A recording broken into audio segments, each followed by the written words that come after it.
Well, as I saw in a what do you call it, an office one time back when people could have fun, it said sexual harassment in this area will not be reported. However, it will be graded.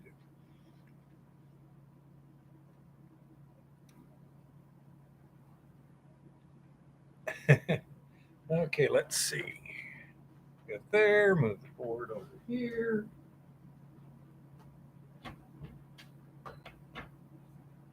Triple A's, yeah, we need some double A's.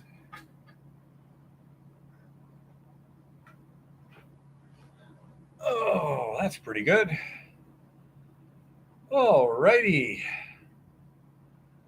So, yeah, we just got back from the doctor's office about 15 minutes ago. Oh, it's been a busy weekend. We had a couple of days up on top of the hill, and then we had a dump sample that we had to take a look at Sunday afternoon.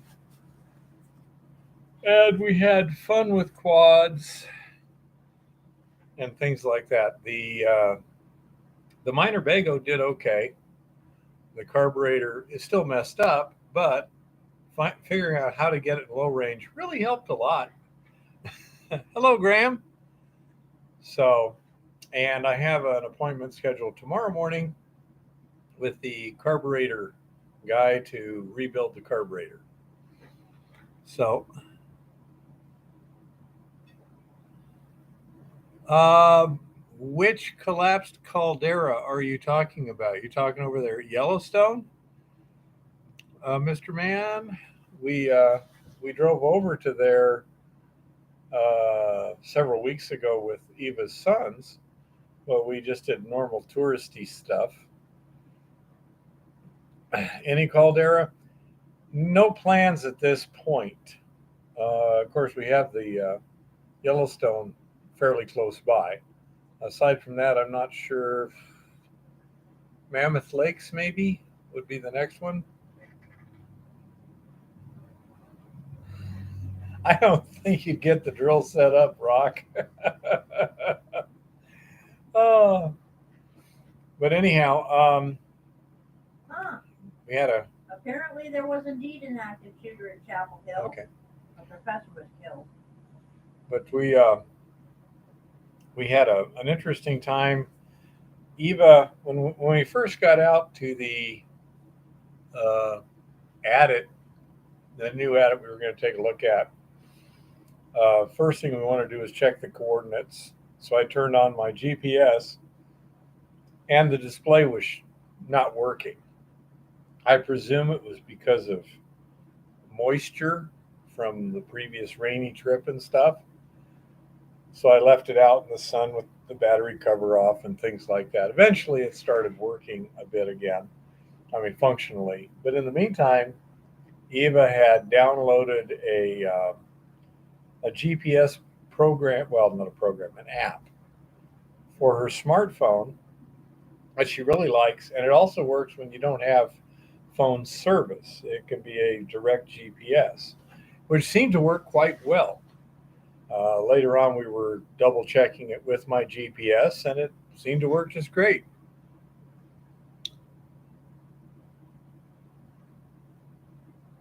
Yeah, that would be interesting. Guess you don't need to reverse your pull down. It'll just do it automatically, huh? But anyhow, uh, so I'd like to have her discuss that a little bit later on because she seems quite happy with it. It seemed to work well, seems to have a lot of capabilities, and it works with or without cell phone reception. So that's a good thing. It's nice to have a backup system. Uh, we got to that old stope. I'm not old stope. Actually, it looked kind of like it was a stope, but that old adit. Um, without significant incident, although the quad was having trouble continuing to turn, the engine going downhill towards it, which is why we left early in case it didn't want to run uphill. Ran uphill just fine. So it's in the shop. They're going to be working on its carburetor. Hey, Tricky. And hopefully it'll be running by this weekend. We want to go back and complete some other tasks there.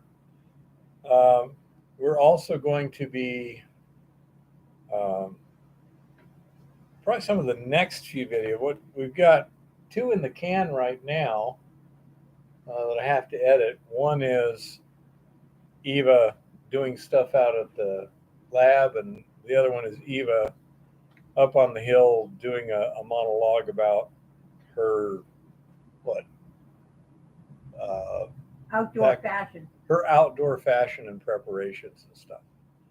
The lab one is more important. Yep. No, Lars, not the fuel filter. I pulled the fuel line off at the fuel valve and at the carburetor. Delivery was fine at the fuel valve, and the fuel filter had no restrictions at all that I could detect. So it's getting good flow. I don't know if there is an in-tank filter, but it's at a shop and they can figure it out. I'm not paying for it. So I figure that the people who know their stuff, no, it wasn't low on gas. I thought of that, so I went. It had a lot of gas in the tank, but I filled it up to where it was coming out the fill. Where the cap was, it just and put it back. So I know there was no way because the fuel valve or the fuel pickup from the tank is in the back of the tank. So when you're going downhill, it would have been high. So I thought of that and checked that, and it didn't seem to be the problem. Besides, nothing that we've done in the past was causing problems until one or two trips to the Montana Bee ago, and then it started doing weird stuff. Possibly Graham, although I'm not sure why it would last for an extended period of time. But yeah, that would make sense too. It's sloshing depending upon the position of the thing. But I say it was one of those deals where it's like, well, if it doesn't want to go back up the hill, I will call the claim owner and he will have to bring his 4-wheel drive pickup and tow it up the hill and we'll get it back on the trailer. So I say we weren't in any danger or concern. It was just, it would be a real annoyance. But we managed to baby it through the weekend. Not having an engine going downhill, but having a good, powerful engine going uphill is much better than the reverse. So we managed to make it work, and theoretically, it'll be fixed here shortly. But no big deal. We got some stuff to finish up there and do some more research. And in addition, we got some research to do on this. The person who has the dump, no, Dave, the vent is not plugged. I just happen to know that because right on the cap and it's easy to see. So that's not the thing. Again, it's in the shop and we shall see. That's what they get paid for. I'm not paying for it. I don't care. Not my circus, not my monkeys. We'll find out what it is. It is kind of an odd thing. Everyone agrees. It's like, that's a bit odd. I don't know. Potentially, if there was water in the carb, it should have, I would thought, got run out. Because I also drained the bowl on the carb. It's got a bowl drain. So I drained the bowl. And that didn't make any difference whatsoever. Possibly hint turn, don't know.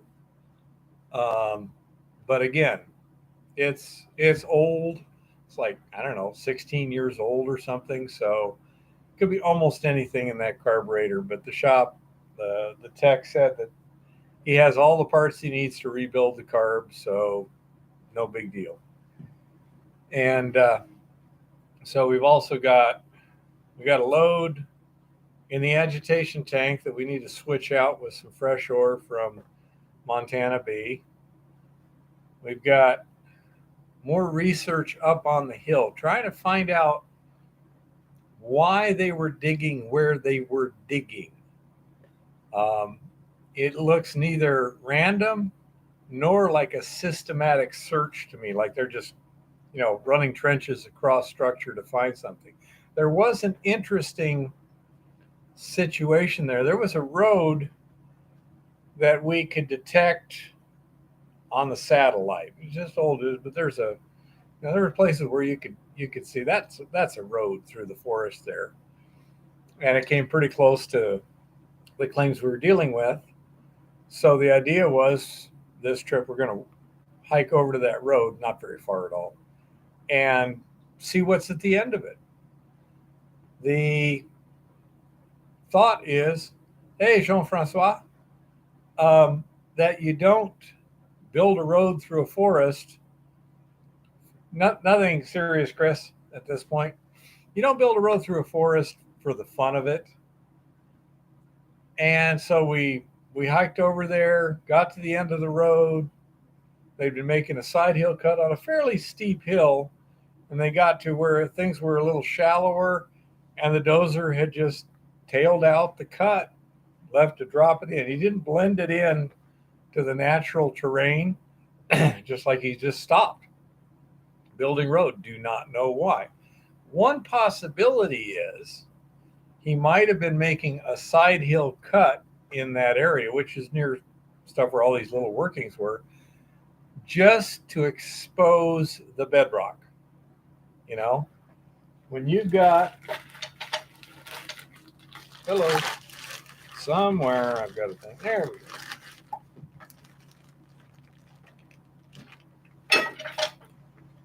When you've got a fairly steep hillside here, and you cut a road into it like this, you expose this bedrock here to where you can look at it. There's very shallow soils there. So when you build a road, you're almost immediately into the bedrock. So what they might have been doing was simply cutting a side hill road in an area of known mineralization to see whether or not they could cross-cut anything.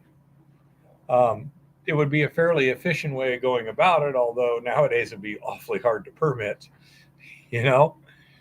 So, but we could find absolutely no indication of any activity at the end of the road, nor did the end of the road indicate anything except the dozer just went out into space with his blade, and when he ran out of dirt, he just backed up and left, which would indicate his job was done. So I don't know, but that's the best guess I have, is he was just exposing, I don't know, quarter of a mile or more of structure so that people could look at it and see what they were seeing. All of these workings up there are fairly shallow, with the exception of two adits. I mean, in the particular area we're looking at. Further away, there are some larger mines. But there's just a plethora of trenches and some pits, but mostly trenches. And it's like, why did they dig all these trenches? Now, one thing that may be a hint,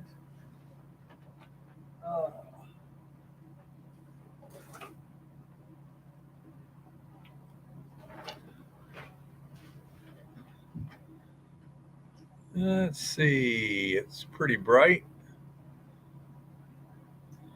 Eva found this cluster along with a couple other clusters And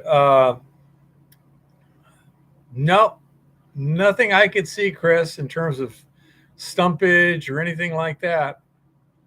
So anyhow, we this and there were several other clusters right there at that trench. And so my thought is, and I don't know, a plethora of pits, plethora of mainly trenches, rock, and some discontinuous trenches too. This is one of the oddball things too. Is you'll have a hillside, okay, and then somebody digs a trench into the hill like this, and then they dig another trench into the hill like this, and it's like, well, what the hell are they doing here? They're lined up in many cases. In other cases, they aren't. Some of them are shallow, some of them are deep. Yeah, and sometimes there are deep holes interspersed between them. And so my thought was that perhaps what we've got is they're loaming and they're finding indications. Maybe there may be like little veinlets or whatever. Then it's kind of pockets. And they find an indication, they find a pocket, and they'll dig it out, and then they'll look for another one. I'm making myself a sandwich. Not sure because it's fire history unknown, Chris, but I don't see any burned wood there. Most of the trees where there are pits are not big old trees. Okay, they're 8, 10, 12 inches in diameter. Okay. And so I don't know, but we haven't had a lot of time to look. My idea is if you run around there and dig in enough of those trenches, you'll find something at the bottom of several of the trenches that's similar to what's at the bottom of other trenches. Don't know. We may have one person that may have some information as to what was being done there and why they were doing it. The claim holder is going to see about checking with them and saying,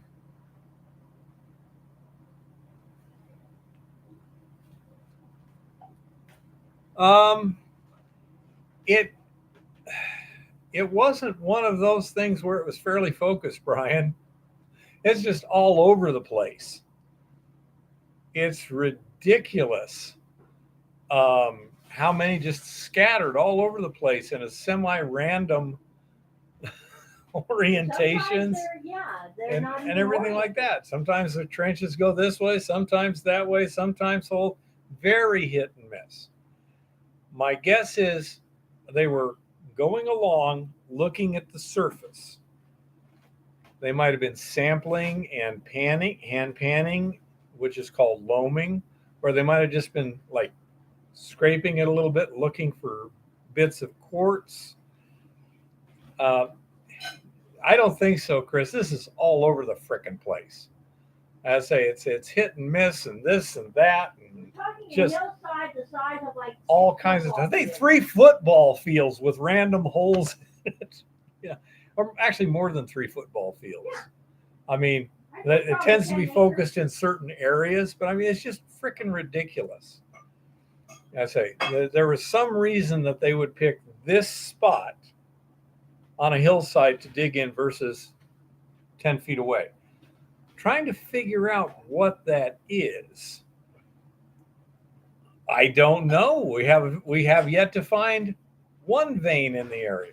We did find that one mineralized zone at the second adit, but if it was in a more organized manner, Chris, I would tend to agree with you. But that's the sort of thing that you would run straight trenches across this stuff. Not, oh, here's one here, here's one there. You know, like, I mean, it's really hard to describe. But if we're looking at a hillside, trench here, trench here, trench here, trench here, trench here, trench here, trench here, trench here. Don't forget the ones going in weird directions in the holes. Trench, trench, trench, trench, trench, trench, trench, trench, trench, trench. I mean, it's just chaotic as hell. And I say they were clearly trying to do something, and that's what I'm thinking. I think it's more like pockets of stuff, and I'm thinking that, as I say, they were like loaming or doing something, and finding indications and digging it and doing one of two things: either digging until they determined that it was not of any substance, or digging until the uh, stripping ratio became uneconomic or whatever. No, this wasn't government sponsored stuff. It Yes, it looks like a search pattern. That's possible. We haven't gotten around to spending 3 days mapping stuff. I mean, it's not like you can do this easily. I'm working on it. It's also steep terrain. But yeah, it is a mess. And I say there's a pattern. There's an area there that has a lot. I presume so, Jean-Francois. We have no records. Some of this stuff, there's bulldozer cuts too, so we know that it was done past the 1920s or 30s. Could have been done in the 1990s. Really not sure. So, anyhow, it's going to be one of these things. It'll take us a while to figure this one out. There's a lot of information there, but there's not much useful information at the current time. And I say this quartz is interesting. That may be what they were looking for. I do not know. We'll try and chase that down. Also, that one clearly mineralized structure. That would be my thought too, Rock. Any uranium in the area, not to my knowledge, but I do not. I certainly can't rule it out. Well, one thing that Eva came up with our last trip that I thought was very good is some of those dozer roads have young trees growing on them. And, they're up to, maybe this big around or whatever. She says, why don't you just cut one and count the rings? It's like, yeah, I would tell you how old that tree is for sure. Because different trees grow different feet in vertically. Yeah, I say, but by counting the rings, we can tell how many seasons it's been for sure. So I say, my thought that would definitely tell us when you have a situation where a soil disturbance has occurred and you have a tree in the middle of the soil disturbance, like if there's a trench with a tree rooted in it, then it's like, yeah, that will give you at least a latest possible date. And I say that's why the size of the tree, Jean-Francois, I can't tell for sure. It's pretty high up there, and the thing is just to actually count the rings.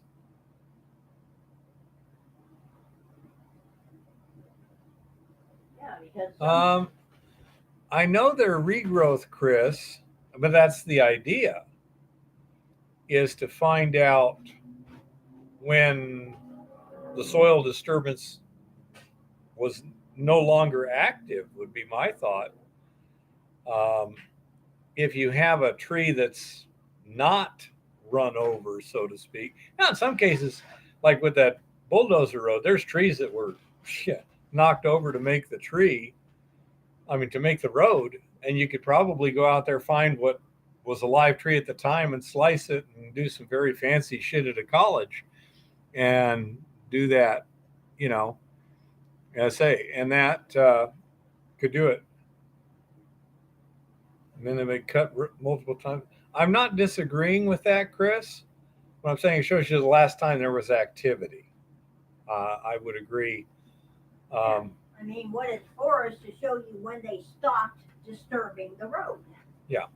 Yeah, exactly. It just tells you when the road was left alone. I don't know.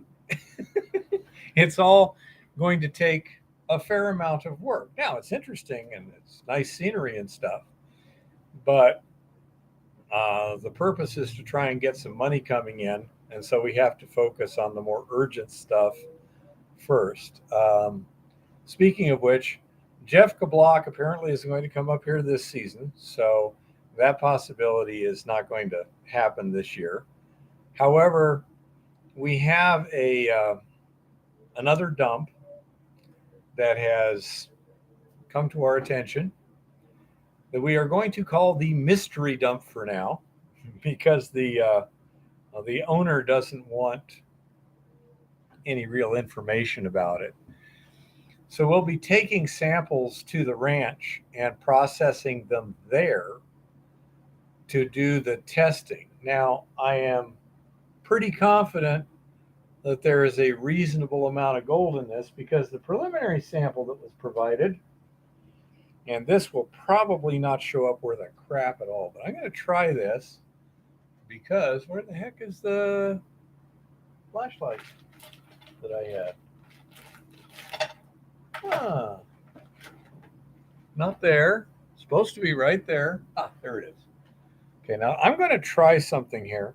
This is a system I just invented today. Let's see. Oh, yes, you can actually see it. That actually works. Come on, turn off. I don't even need that. Okay, what I did was I took a gold pan. Okay, as you can see, I was used recently. And I panned a sample using my hand panning for microfine gold. I let it dry. And then what I did,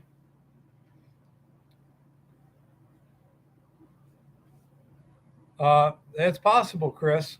I'm definitely keeping that in mind. So far, the one trench I sampled and sent off came back zippo de nada. But anyhow, so what I did was I took the pan, dried it out after doing the panning, and then I took a piece of construction paper, cut a curved edge in it, smeared a little bit of white glue on it, and then just stuck it against the pan. And I actually adhered the gold particles to it. Of course, there's some non-gold particles here too, but this is all gold from a sample. And this is why I didn't clear it out as good. This right here is mainly silica and stuff, but most of this up in here is gold. This is the main gold patch right there.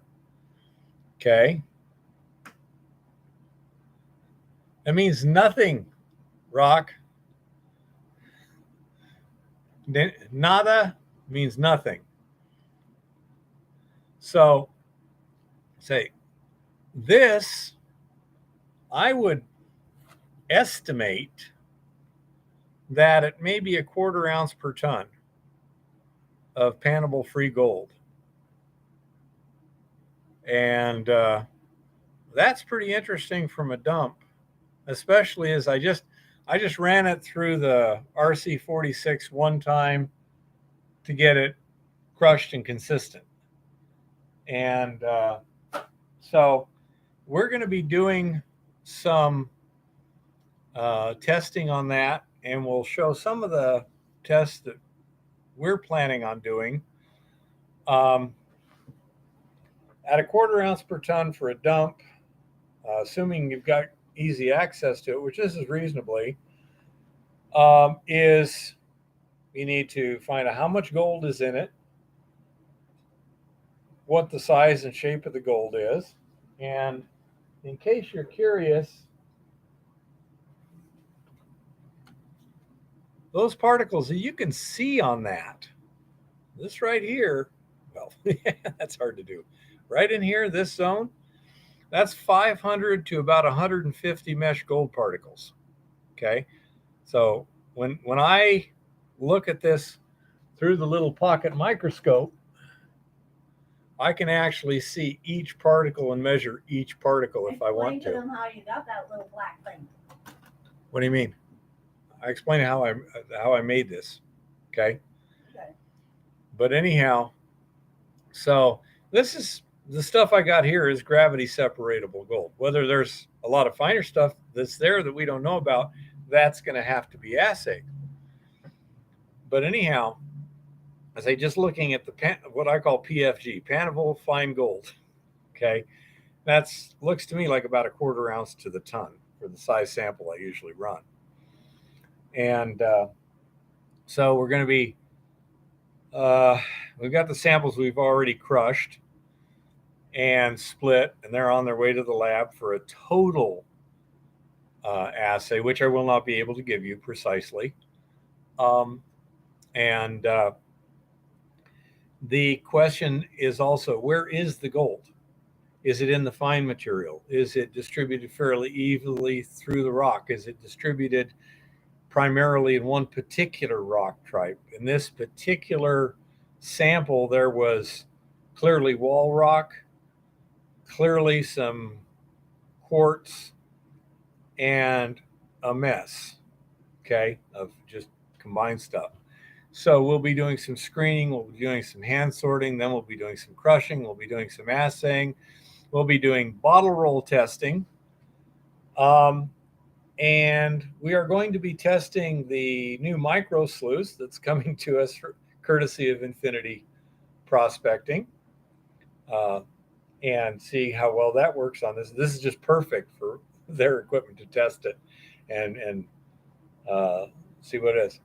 And the other thing we're going to need to test, it's not necessarily intuitively obvious, but once we do the bottle roll test, then we're going to need to take that leach solution and run it against resin to make sure there's not something there that's going to poison the resin, that's going to prevent that, before we potentially mix it with our other mill flows. Okay, so there's a number of tests, and you can kind of watch over our shoulder, but it's going to be censored to a certain amount, okay, due to the confidentiality agreement. And that's also why it's going to be done at the mill and everything like that. Some of these things can be done in the field. Now,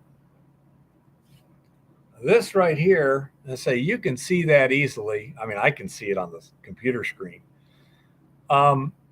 If you were loaming, if you were going down a hillside and taking a couple handfuls every 5 feet while you walked a contour around the hill, and then you hit something like that, you go, aha!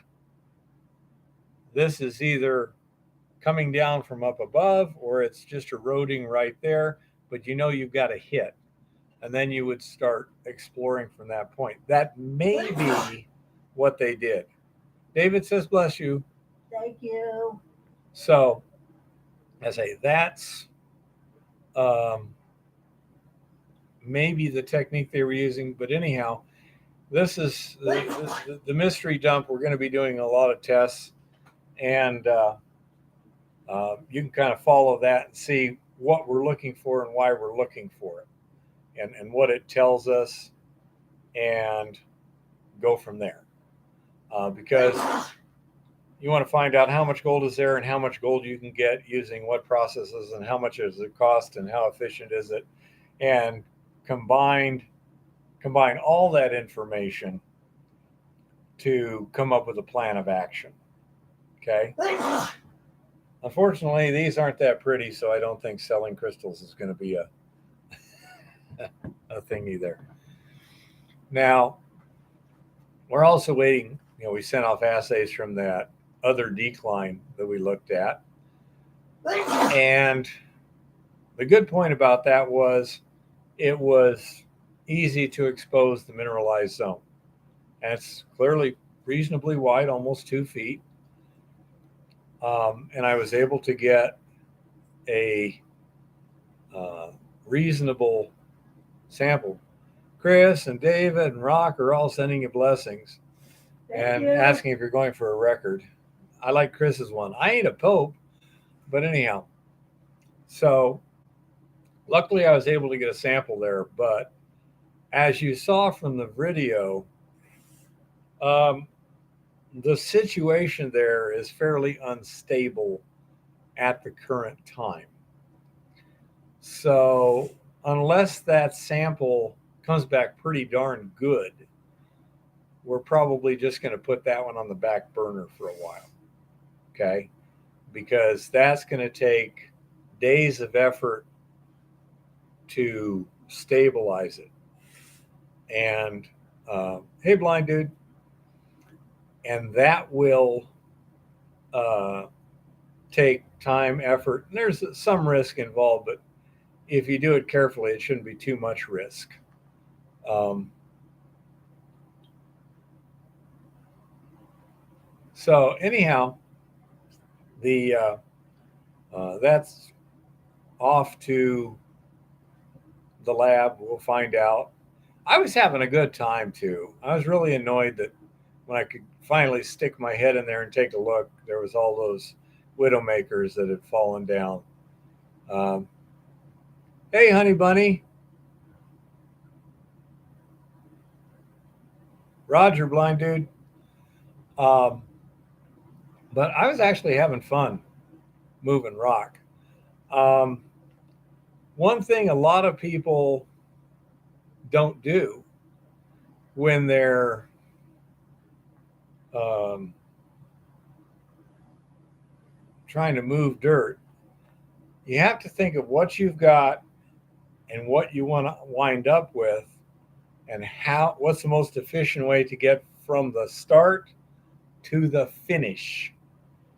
One of the more common things is you just move it as far out of the way as you need to get to the next spot. And then by the time you get where you want to go, you got a pile of dirt behind you that's in your way.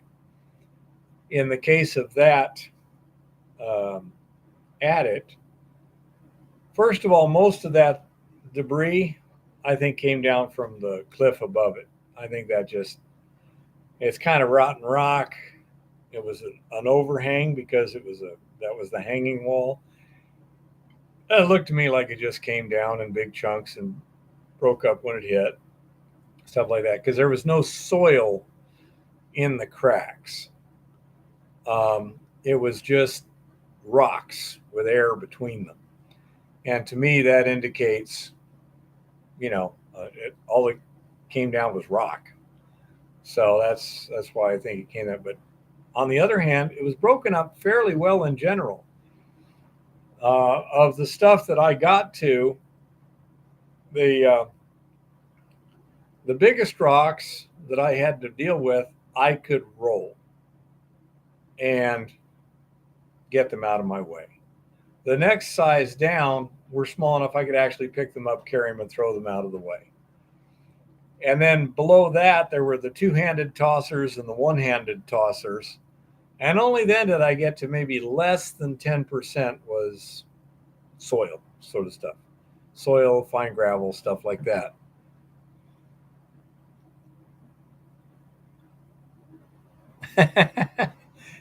Okay, Rock.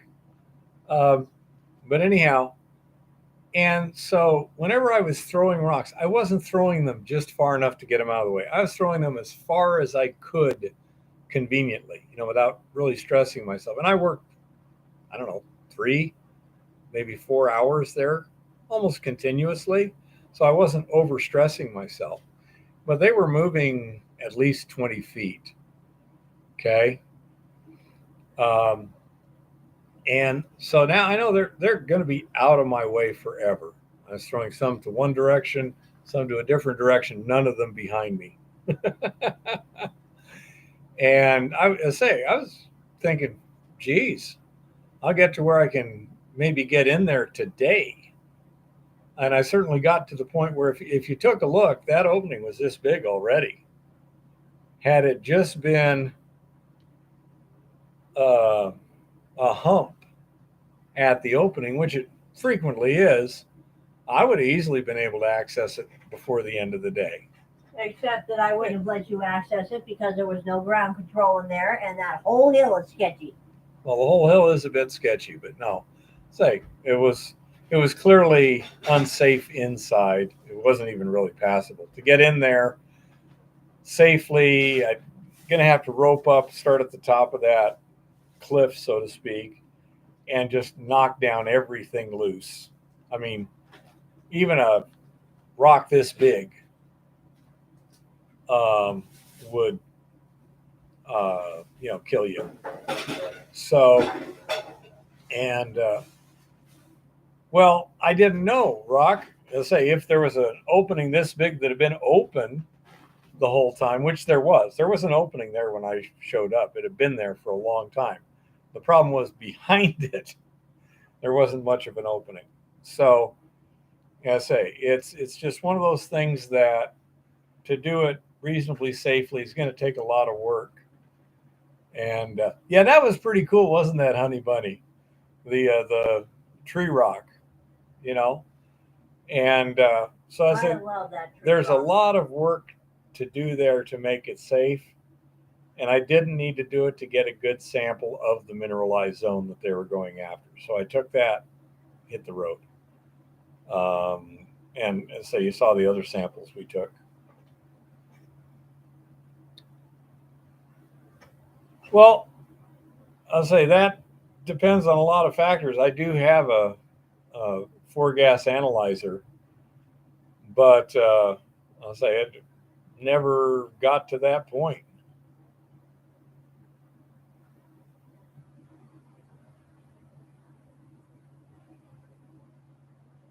I would guess Honey Bunny. Yeah, it looked kind of that way. It was weird. But anyhow, I say it never got into the worrying about air or anything like that stuff. Yeah, Rock, I didn't see any timbers, which I thought was a little funny considering how incompetent the rock was.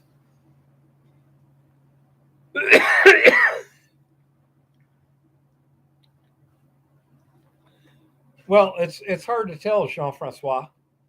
It depends on what the grade is.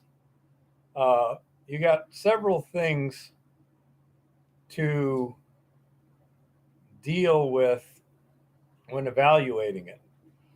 Number one, access. Can you get to it legally?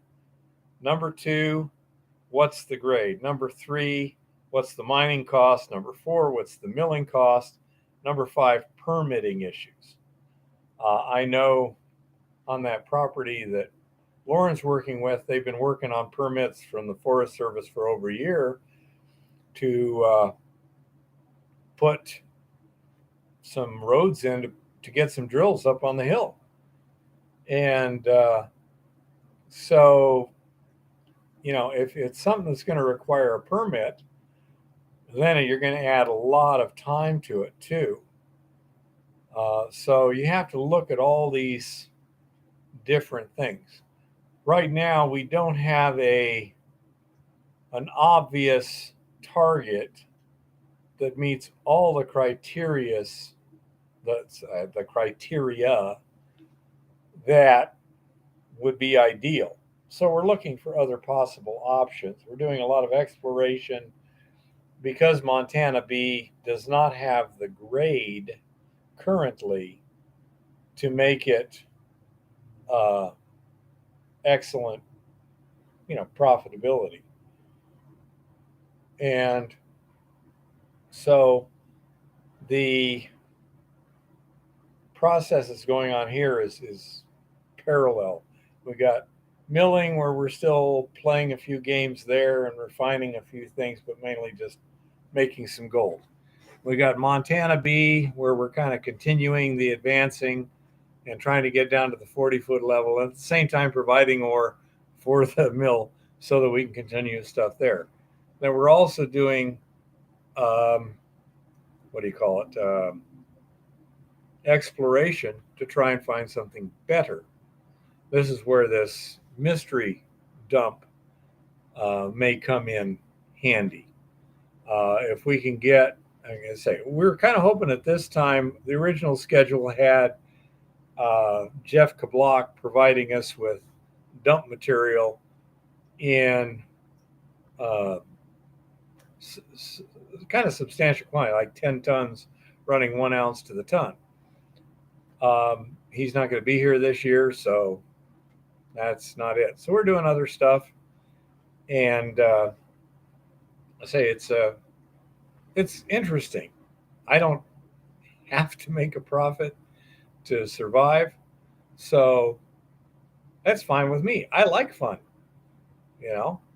We'll just see what happens in the long run. The claim owner, on the other hand, he'd like to make a profit, so I need to try and focus on that to a certain extent. But we're not channeled into any particular methodology of making a profit. So I say we get to do a lot of interesting stuff. We're having a good time. This weekend the weather was pretty nice. We had just a light sprinkle Friday afternoon, very light, temporary, cleared up again. The rest of the weekend was probably high around 70, maybe Yeah, 75. 70 or a little 70. Yeah, and sunny. It was nice being in the trees to stay out of the sun. But we also got to hear some elk down in the forest beneath us. Never got to see any of them. We could hear them talking to each other. And I say we had a good time. And we got a lot of information. Got a couple of claim stakes placed, stuff like that. And so I say we have a lot of interesting things that we're doing. And so we're kind of going from there. Jean-Francois, we're going to be testing this new mystery dump material over the next couple of weeks. And the methodologies we use there, you might find very applicable to what you're doing. So just keep an eye out on the videos. The first, here, let me kind of go through the basic thing. Okay.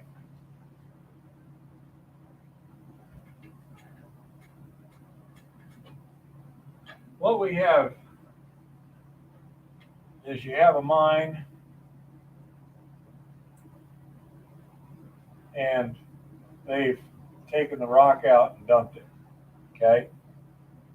Now, this dump is relatively accessible from the bottom. Okay.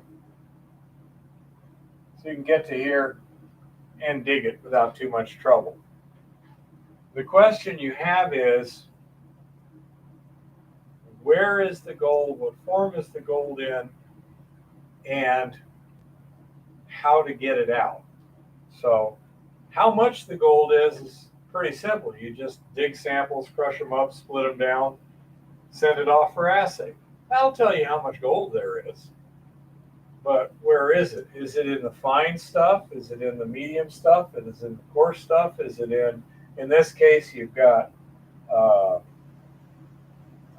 quartz, and you've got some sedimentary rocks. Did the sedimentary rocks absorb a lot of gold from solution, and therefore they're decent grade too if you leach it? Is it just in the quartz? Is it in something else? So we start with this raw dump material and we assay. Now, assuming that number comes out good, and let's say if it's bad, bye-bye. If it's good, now we're trying to find out, is it fines? Is it quartz? Is it sedimentary? And so we have to do some screening and then assay the screenings.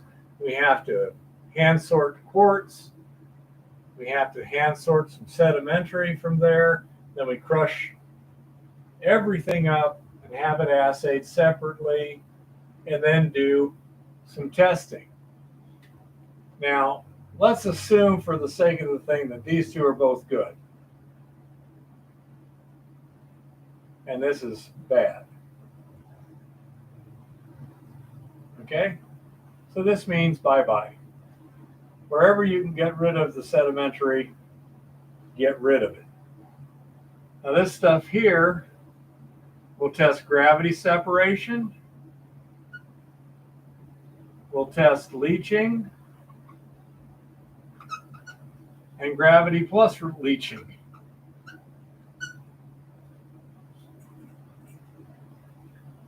Okay?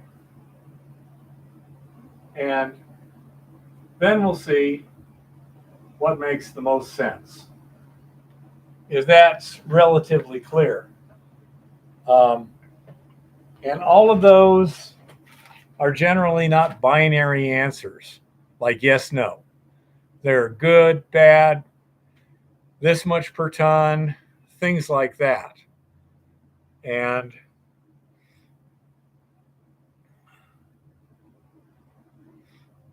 see, exactly, Rock. We never know without testing where it is. And so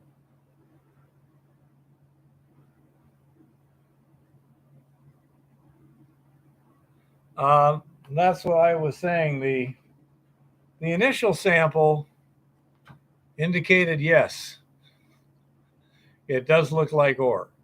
We're waiting on the assays from this because that's just the gravity separatable gold. And if you had a reasonable sized dump and water right there and permitting wasn't an issue, like say you were on a patented claim, you can make money off of that.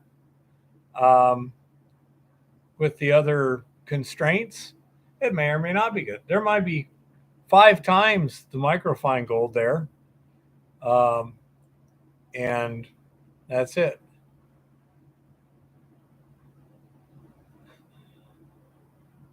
Well, what's your market, Nautilus, or is it for your personal use?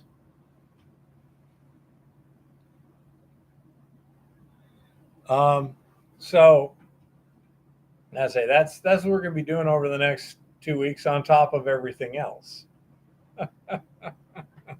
Well, we shall be busy. I'm saying I got 2 videos from Eva still in the can.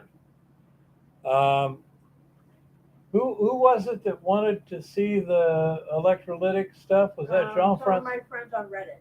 Some of your friends on Reddit. She has some friends on Reddit that wanted to see the smelting of the electrolytic debris from the leaching process. So we have that to put on into a video. We have all the raw video in a can.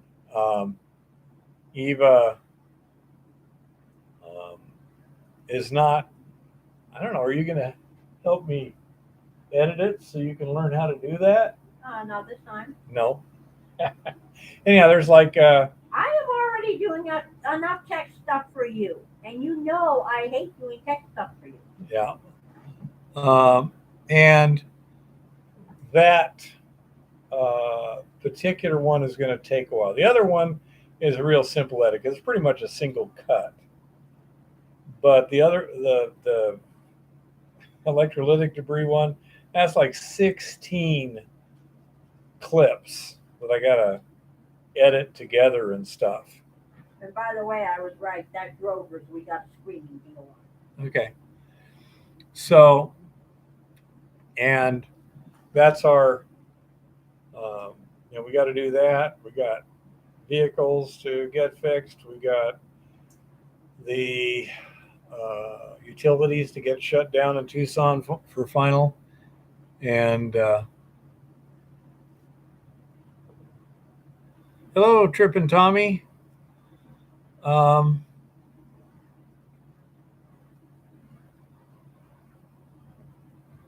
So what's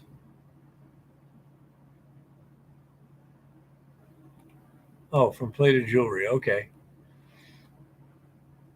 Um, so I say these are the sort of things that are going to keep us quite busy for a while. And top of the hill, we'll see when we get cut off up there. Last time it was what, mid-October Yeah. when it snowed up there. Hopefully it'll take that long again, but we'll see.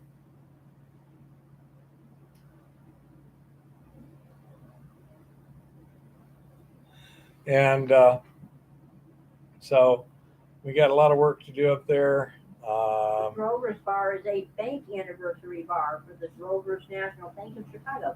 Okay, cool. And so we got, another month or so probably for Montana B in terms of access. So, we got a lot of work to do in a fairly short period of time. And only so many hours in the day and so much gas in the tank of this old geezer. Anyhow.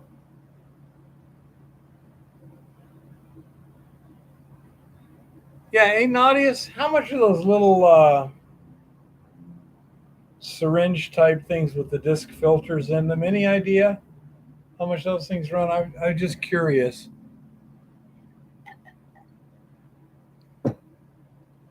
They look pretty cool, but they look kind of expensive too, like $2 or $3 for a single use.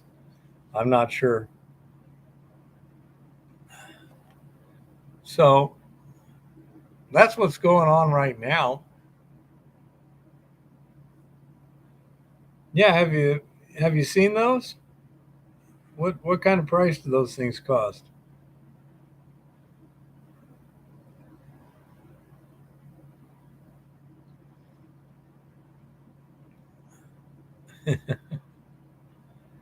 So anyhow,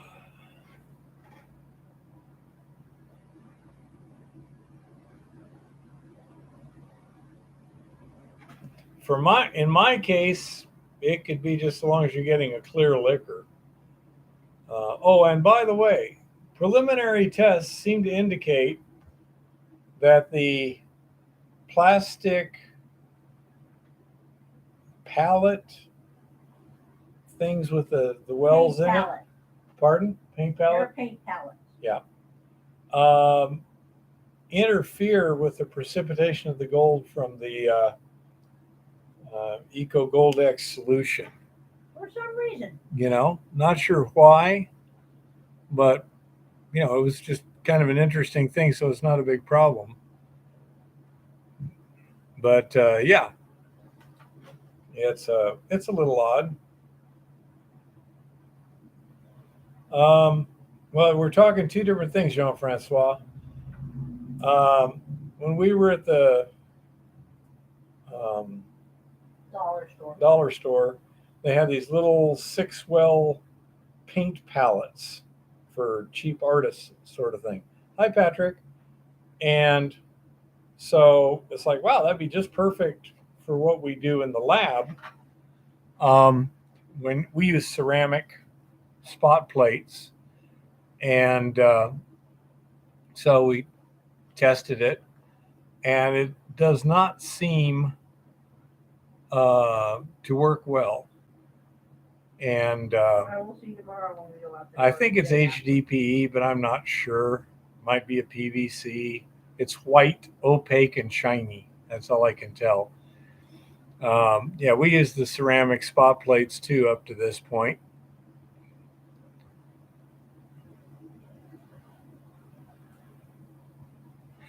Cool. We're trying to see what was the name of that uh, surplus thing, little one. Little one. I have to get the paper, Bear. I don't remember. It's a Montana State surplus. Yeah, I know. It's publicsurplus.com.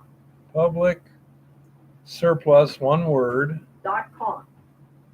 .com. Apparently, lots of cities and states sell shit there. Okay. So apparently there's some kind of a website where you can get surplus state property and stuff to Aqua Regia, Chris? No, we did not. I was thinking more of like acetone or something in case there's a mold release.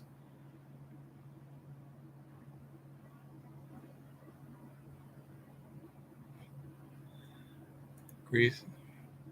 Let's see what we got here. 28.95. 22 filtration non. How many? Well, you'd think it would tell you how many. Pack of 100. Okay. So a quarter each. That's not bad. Yeah. Yeah, I mean, the reason I like that set is because if it had worked, it would be enough for me to do a test every day for a week, and then I could wash them and reuse them. So, $1.25. I understand what you're saying, Chris. It's plastic, could have mold releases. Don't know. We'll play some games. It's not an urgent thing. We have enough spot plates, ceramic spot plates, to do what we need to do. You know that Amish farm? Or the feds apparently raided an Amish farm. I'm not sure if it's the right one. Yeah. The state came and put everything in trucks and took it to the dump and dumped it and paid them nothing. So they just emptied out an Amish farm and gave them nothing? Yep, apparently so. I'm getting some details right now. Interesting. That sounds about right. Things are getting pretty ridiculous out there. Yeah, this was Samuel Fisher and his family farm, Golden Valley Farm, was raided unannounced in June by the Virginia Department of Agriculture and Consumer Services and Cumberland County Sheriff's deputy for selling meat from his 100-acre farm because the meat was not processed in a USDA facility. But if you do it, if it's just local and it's small enough size. Good luck on that one back in the 1930s. They raided through everything, put their nose in everything. They went out back. Yeah, I know. In the 1930s, a guy was raising wheat for his own use. Yeah. And they said it was interstate commerce. The raid lasted 4 hours. Yeah. And, that sounds pretty good, Nautilus. Okay.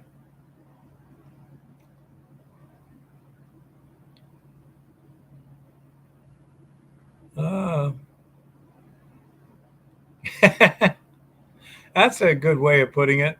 Jean-Francois. The state also told him that he wasn't allowed to feed his own family. Yeah, I know. Jean-Francois says governments are self-legalizing crime syndicates. Well, yeah, that is true.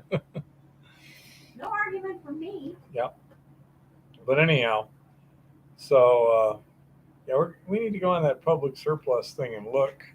Mm-hmm. Let me just take a quick look, call up another window here. Because I was surplus.com.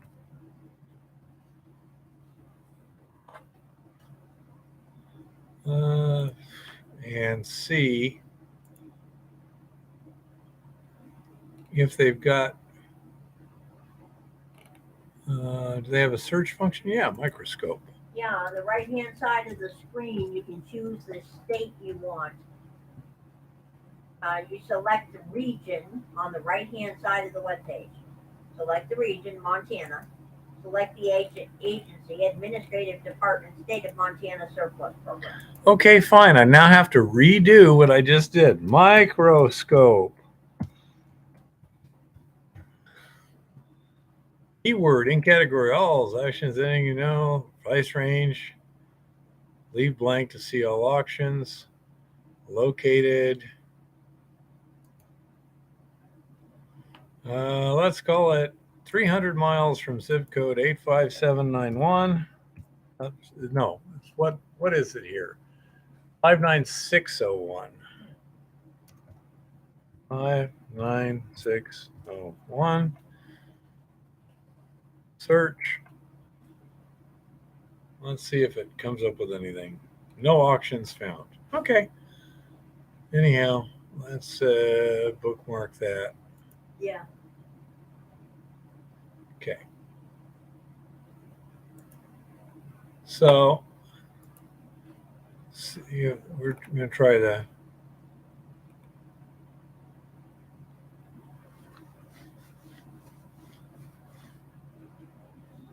I'll check the super easy to obtain with pressure cooker. Just put any hydrolyzed protein in a strong alkaline and capture the gas. Real. So anyhow, yeah, we're looking for a microscope. These little cards here. It's really easy to visualize the gold on there. It's really easy to see that and measure it. It works very nicely. We now need a better microscope. Oh, life sucks. Um, yeah. I mean, I'm not asking for an electron microscope, though. One would be nice. Yep. Do you want to give them a quick talk on your GPS that you got? Yeah. Okay. We may go that way, Naughtius. I don't know.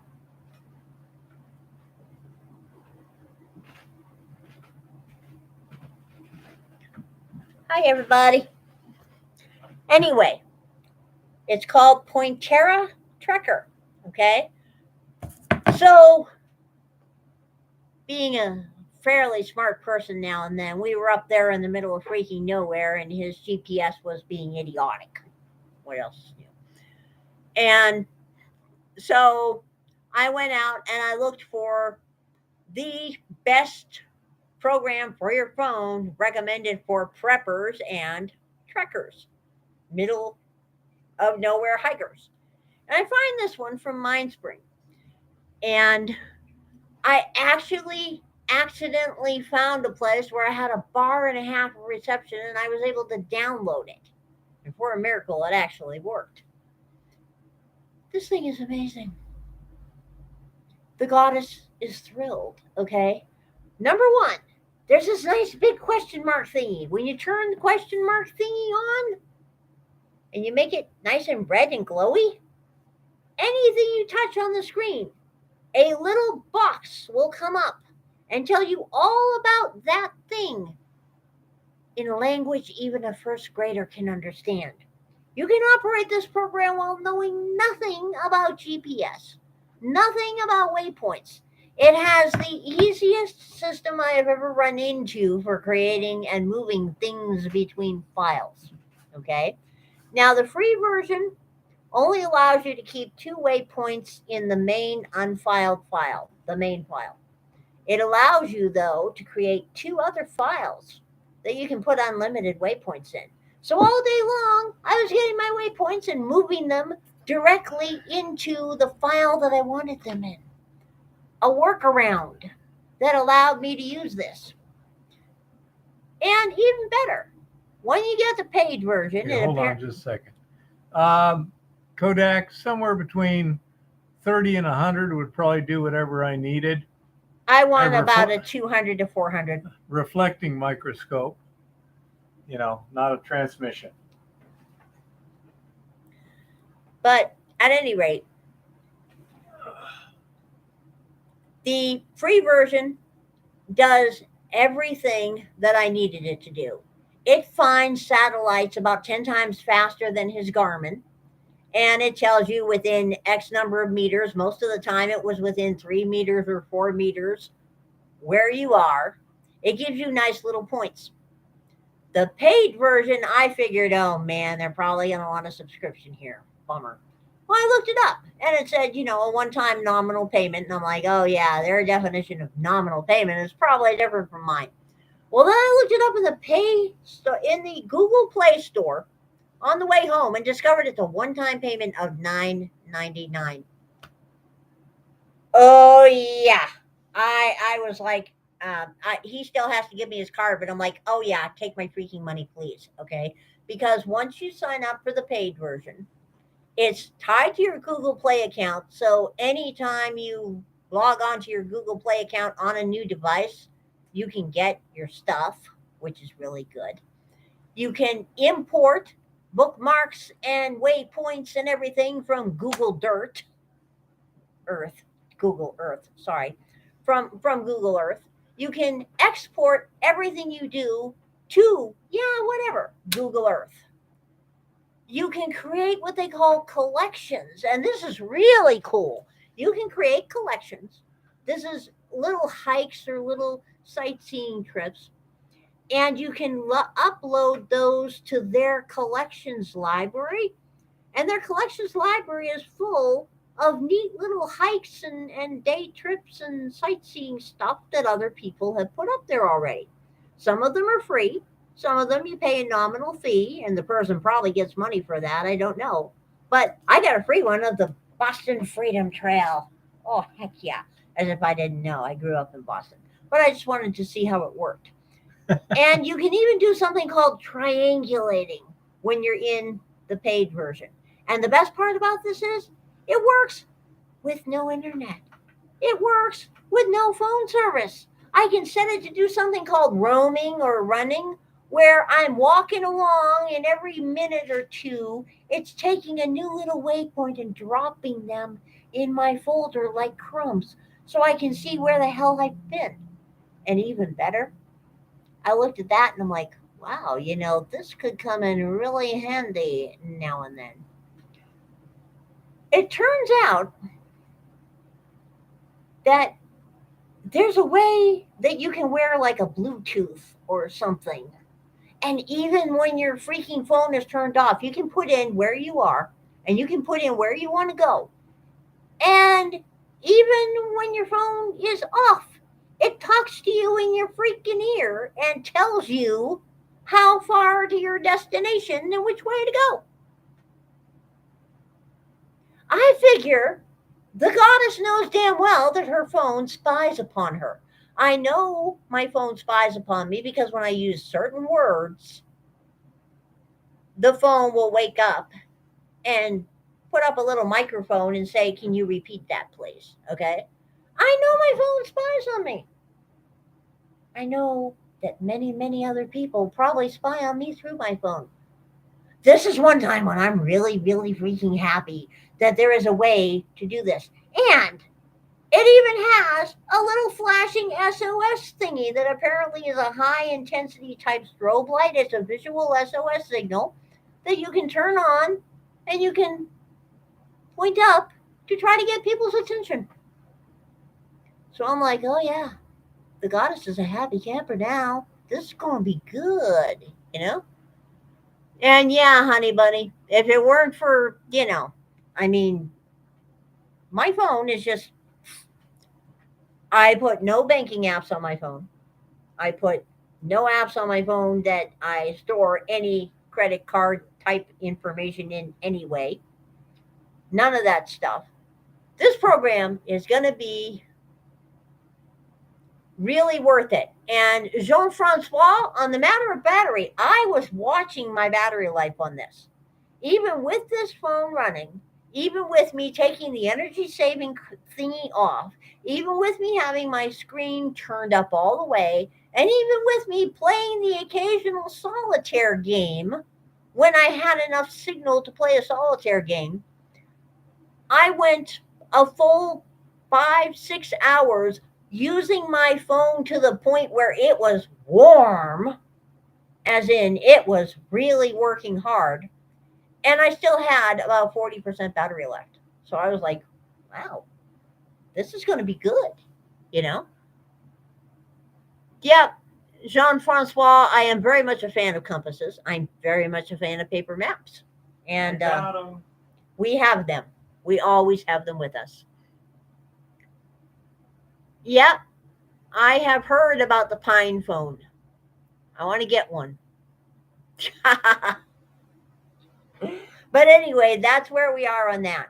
We tested it against his GPS. My little program gets acquires satellites a lot faster than his. My little program comes out to almost exactly the same information as his, except mine has a lot more decimal places. I don't know how useful they'll be. Yeah.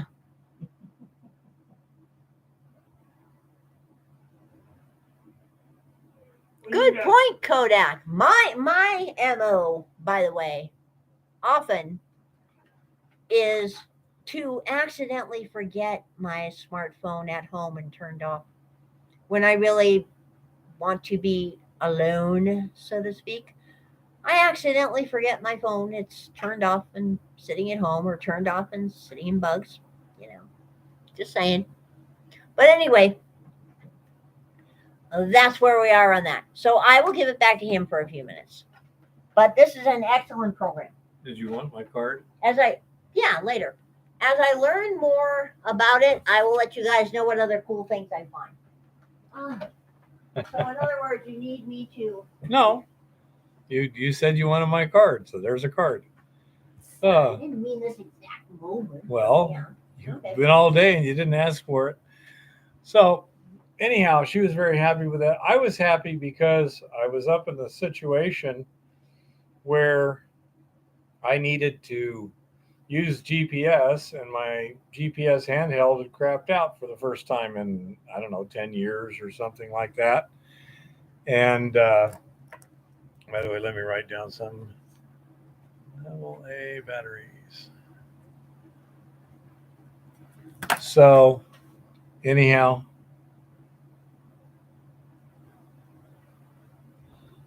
yeah, they work very well for getting rid of particulates in your solution, Jean-Francois. And she just wanted to upgrade something and needed a card to do it.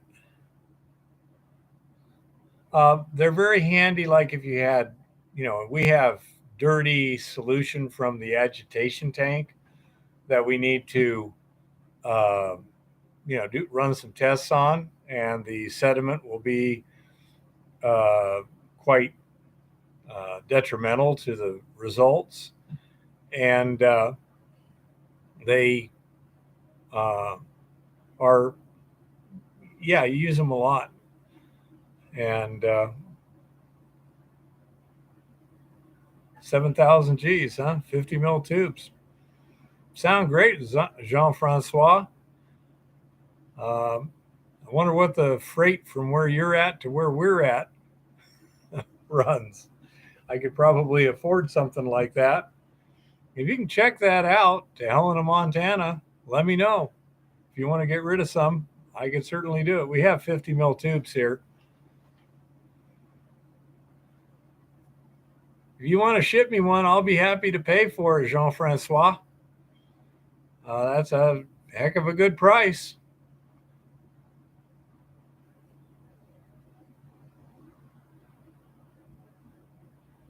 All righty, Jean-Francois.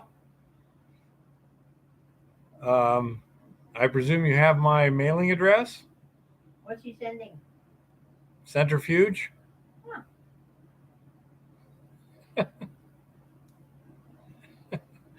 Okay. This is not a problem here. PO Box 1783, Helena, Montana 59624, right, little one? Yeah. 59624. Okay. There's my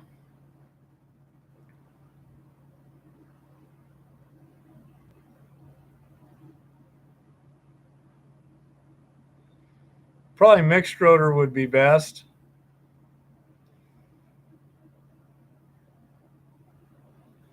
Okay, so I'll pay for.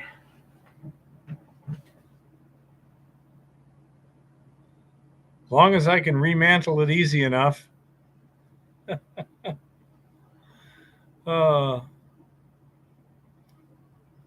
So yeah, let me know how much I need to send you there, Jean-Francois.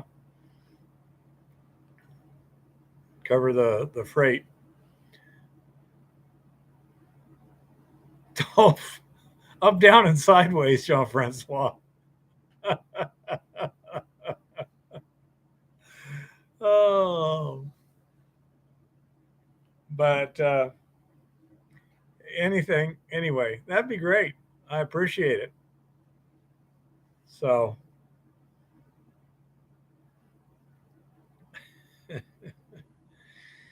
um, So we're getting a new centrifuge.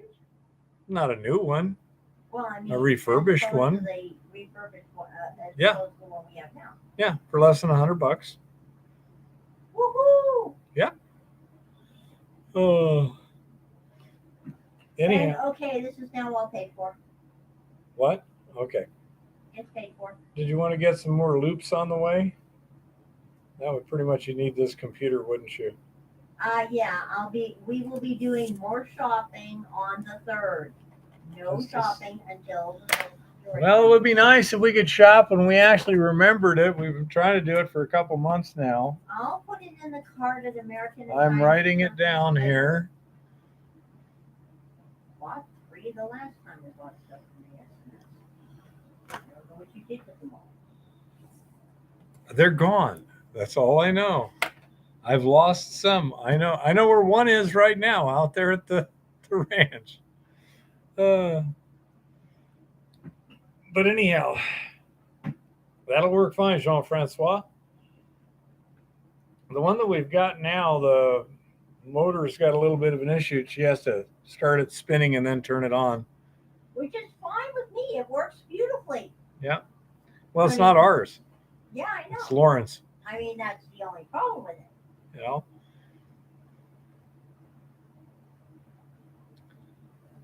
A new memory?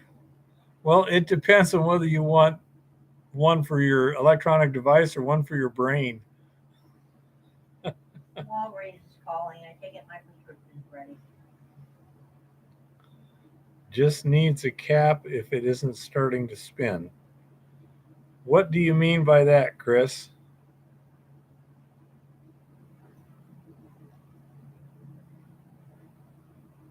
Well, it spins easy. I mean, you know, with the power turned off, you spin it, and it just spins just fine. It's something about the start windings in the motor, I believe. Starter capacitors. Yeah, that's what I'm thinking, Chris. That's how it's behaving. The friction doesn't seem to be a problem. It works beautifully once it gets started. And after you've used it once or twice in a day, it starts right up. Okay. She says after you use it once or twice in a day, it starts right up. Jean-Francois, when you say DC motors brushed, do they plug into a wall or do you need a power supply for that too? What's the situation there? With a multi-tap transformer for speed adjustment.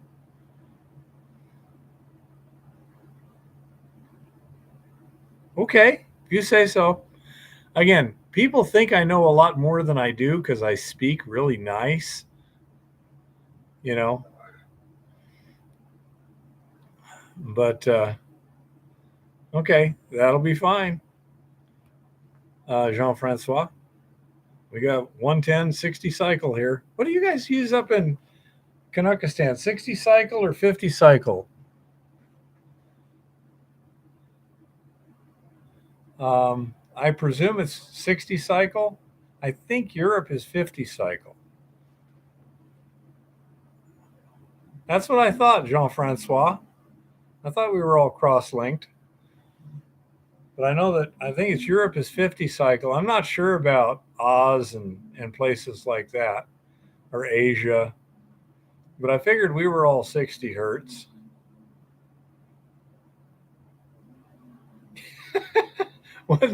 Wouldn't surprise me, Rock. Most of the world is 50, huh? Okay. I was curious. I know there's differences depending, but I didn't know where. My mom used to travel a lot, so I'm sure she knew where you needed the, this and that and the other. Graham, you're in Australia, correct? Ha ha, honey bunny. But yeah, she used to travel, so she knew when you needed converters and this and that and the other. I presume the sockets are different in some way, so that you can't just plug a 110 volt 60 hertz device into a 50 hertz plug, but I don't know. I know, here there's different plugs for different apps, including amperage draws and stuff to keep you from doing stupid stuff. Still doesn't prevent it, it just makes it less likely.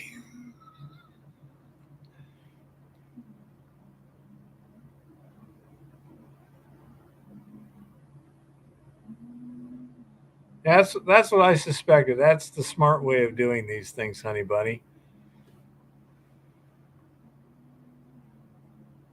That sounds about right. If it's not made for it, bad things are going to happen. Oh.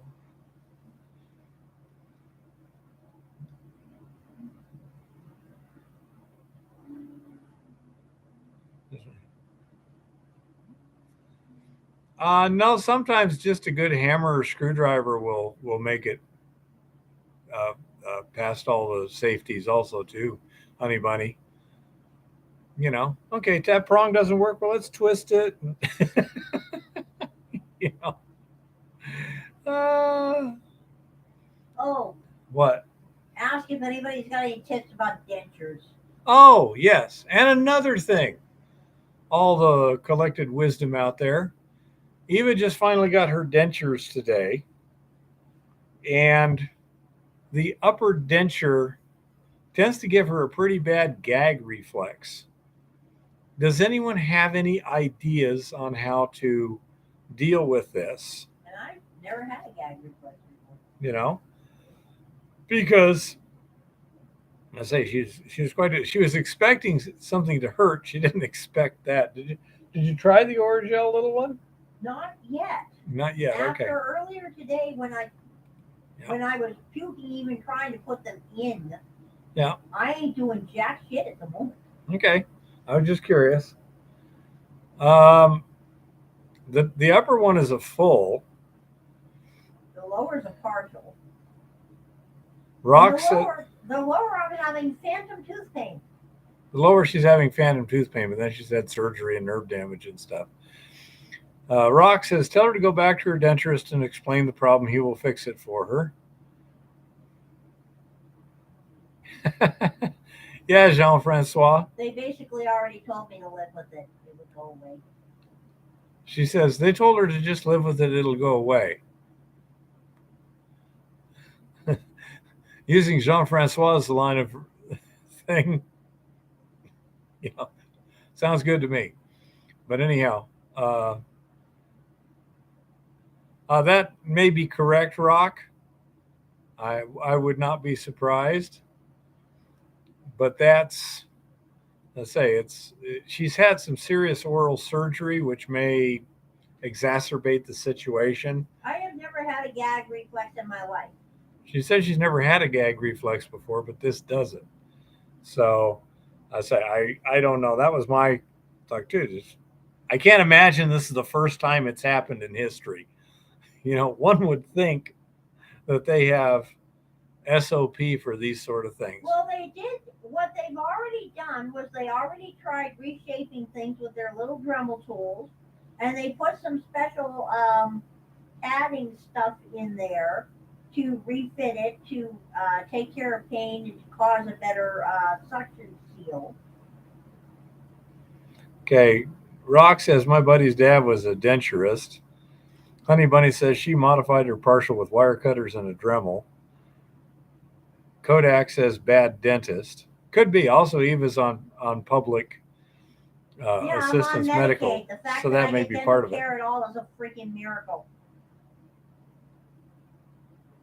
Jeff says I like Seagram 7 applied topically. Swish around for 60 to 90 seconds if possible.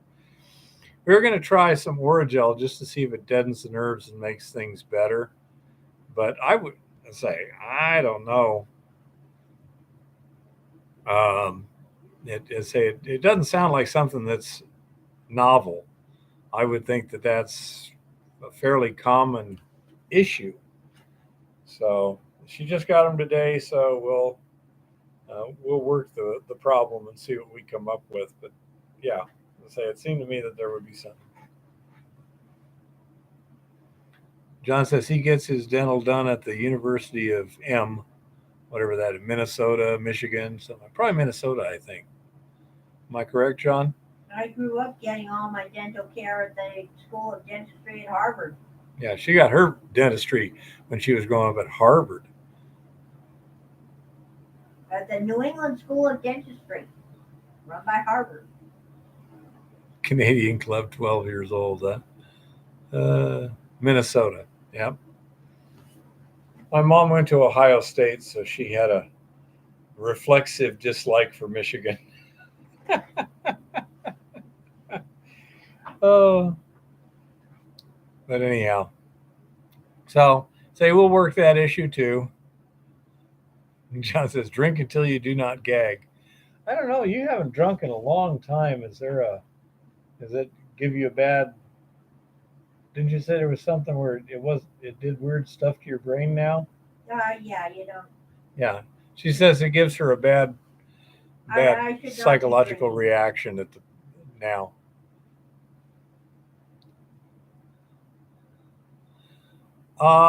She's been dead twice, team, and so she just talks to the home office, and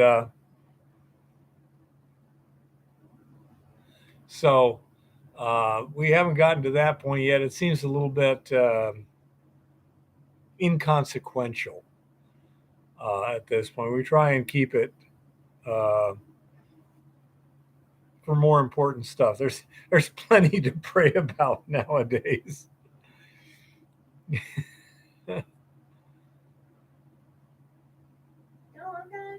I'll keep working on it, and if I can't get him to work, I'll just go without teeth.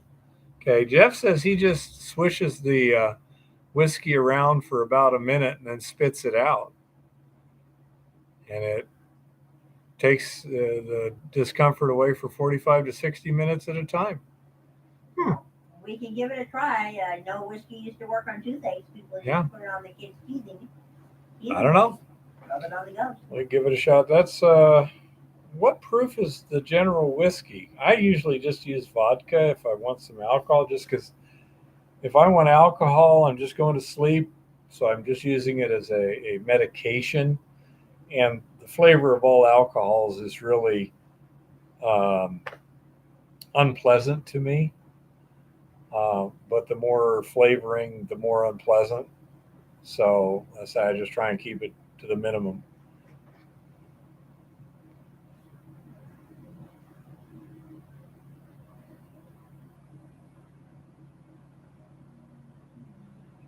Yeah, that's what we got some of that right now, Jean-Francois, that we're going to try. Yeah, pretty much me too, Honey Bunny. Plus, they say it has the least flavor.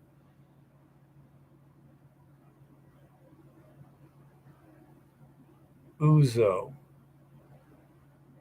That's that Greek stuff.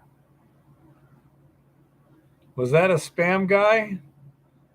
Rock? I don't know. Hey, Shaggy. We're getting spam? It was Jean something. What was it?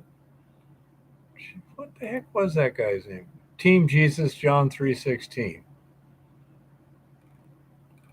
Okay. One thing it said, have you tried praying?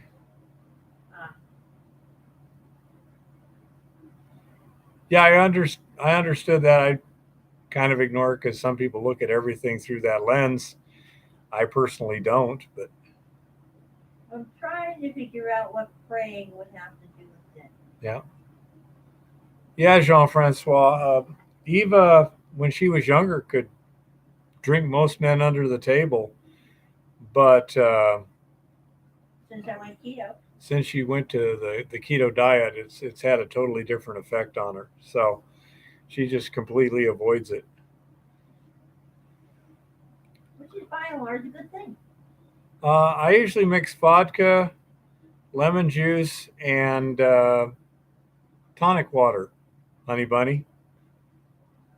And that seems to work okay. But yeah, that is I don't know how much alcohol to tonic water, but somewhere between probably 10-15% vodka. Jean-Francois, Eva would understand a lot. He says he's been carnivore for 4 to 5 years and paleo since 2016. Carnivore is great. I do carnivore for about a month at a time, probably 3 or 4 times a year. Yeah. So she had chronic fibromyalgia until she went keto. Yeah. I know, Jean-Francois, that's the idea. And But the type 2 diabetes. but the lemon juice and quinine seems to work okay in terms of thinning out the flavor of the vodka.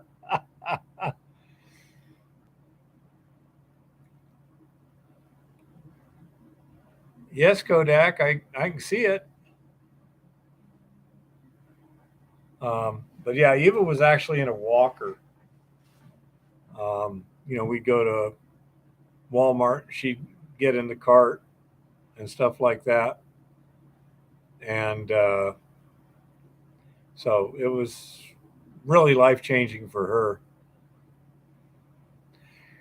And I think quinine also is a good kind of anti muscle spasm thing, too. I don't know.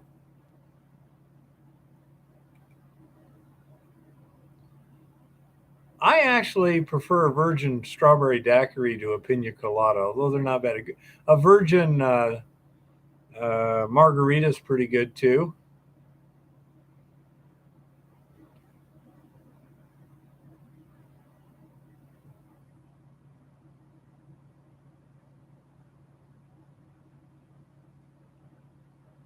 Okay, Kodak. Yeah, I can see you. I take a magnesium supplement too. I don't like the flavor of any alcoholic beverage.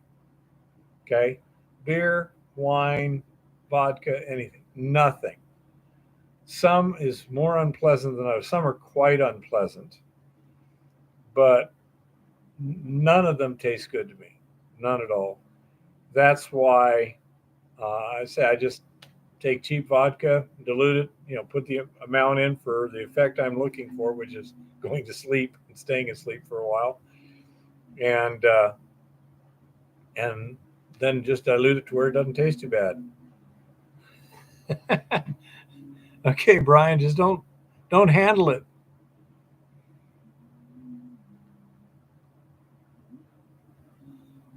That that would make sense, Jean-Francois. Yeah, you're going to get a lot of carbs in beer. Absolutely. Well, there are some alcoholic beverages now that are fairly low carb. There you go, Rock. I got nothing against it. Say, I just don't like the flavor at all. You know.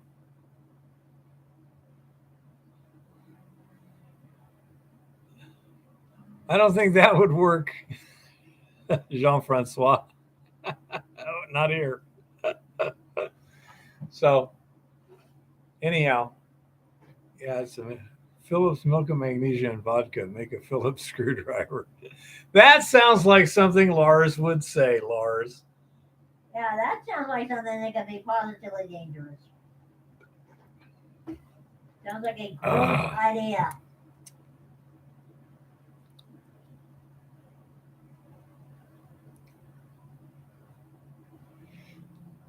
Everclear is really painful.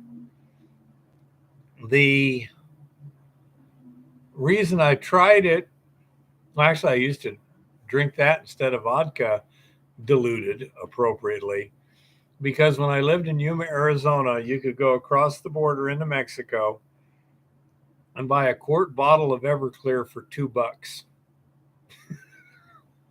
I mean, that's like the cheapest ethanol you could get. We have some now at the lab. As a matter of fact, it said alcohol. That was it, you know? We have some right now at the lab.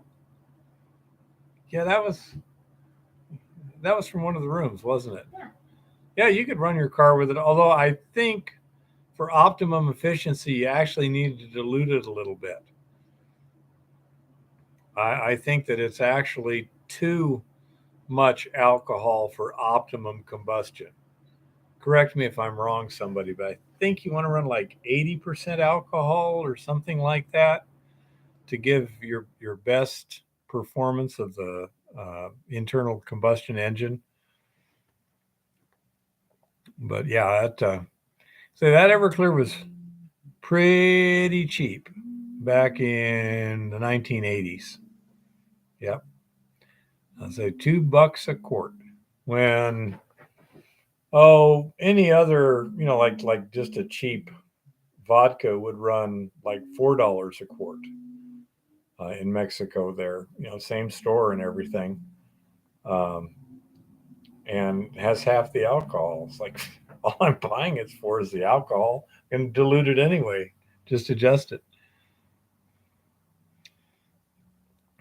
Well, surely somebody here knows about that.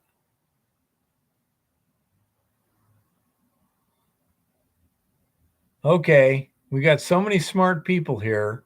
What's the optimum alcohol ratio to run in an internal combustion engine?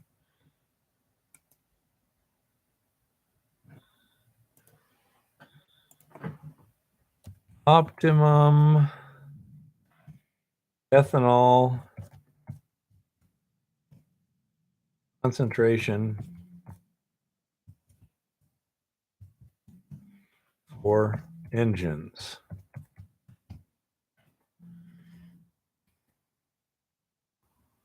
No, this is additive to gasoline.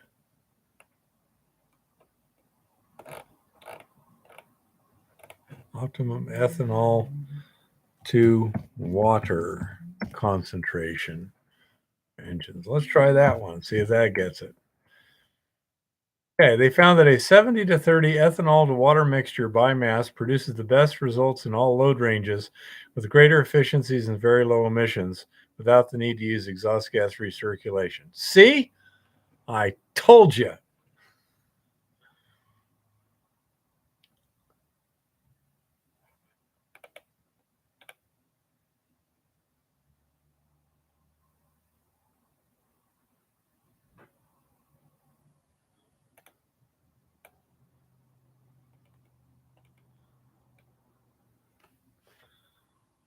Yeah, ethanol is not good for cars that aren't specifically designed for it.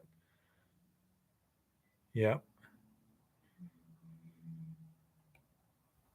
Let's see.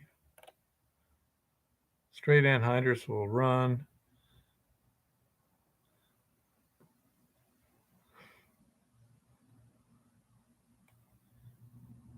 $70 to 30% according to the thing. Let's say. But let's say for optimum combustion, it's not taking anything else into account.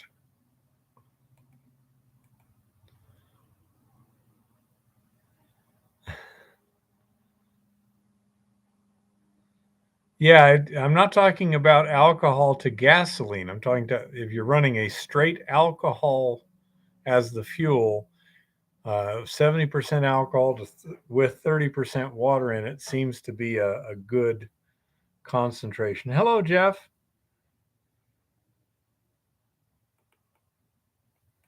Yeah, alcohol and gasoline really screws up a lot of stuff.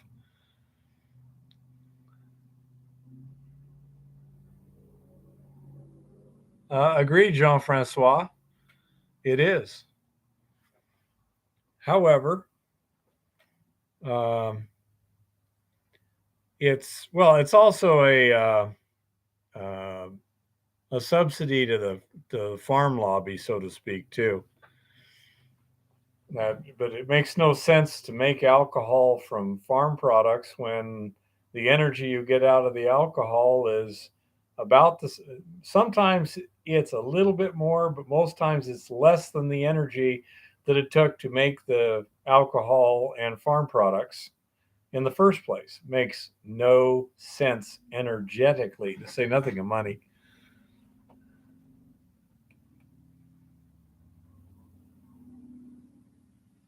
Oh, you bet on that, honey bunny. I've heard it was in a boating thing, and they were saying that if you put high alcohol blend in a boat, a lot of times it'll dissolve things like the fuel tanks, which would be highly undesirable to have your fuel tanks melt.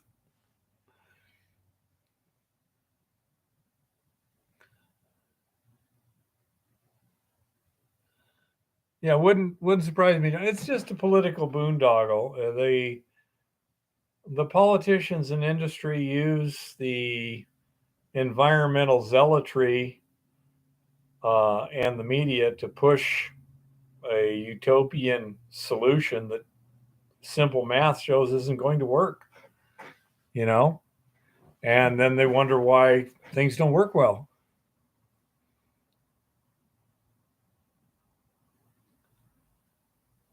You're right, Jean Francois. It's suicidally stupid. Okay, that makes sense, honey bunny. Well, Jean Francois, around here we have a lot of cows grazing on a lot of grass that grows naturally here. This is one reason why some of us moved to Montana. Real food. Yep. Exactly, honey bunny. If it makes sense, it doesn't need a subsidy. Yeah, some of them are. The rank and file are stupid and fanatical. The people who are planning this stuff, I agree, are smart and evil. Yeah, pretty much. Agreed. But they couldn't do it by themselves. It's all the other people they get to go along. Yeah.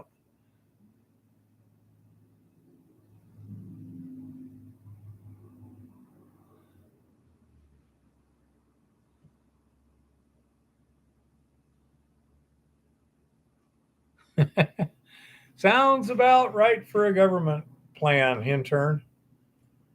Yeah, they never do anything smart like leaving stuff to sort itself out by itself. Things just naturally will fix themselves if you leave them alone.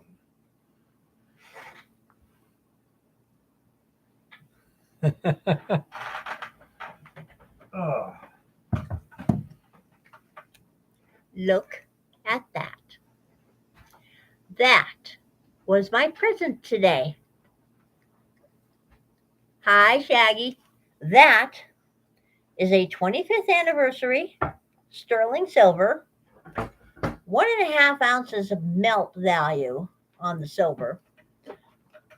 Elizabeth and Philip from the Cayman Islands.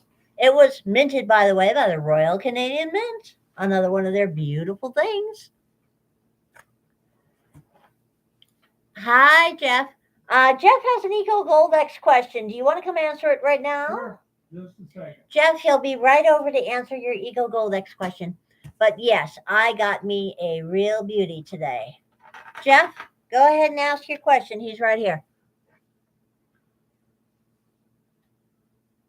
Yes, Philip was a globalist, but at least he was a polite globalist. Chuck number 3 is an idiot.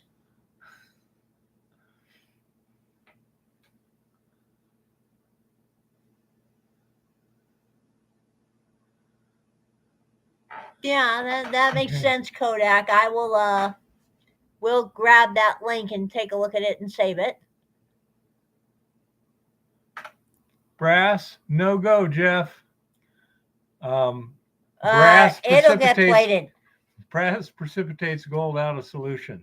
It will get plated, okay? We have a nice little brass fitting that is now a nice, bright 18 karat gold colored fitting.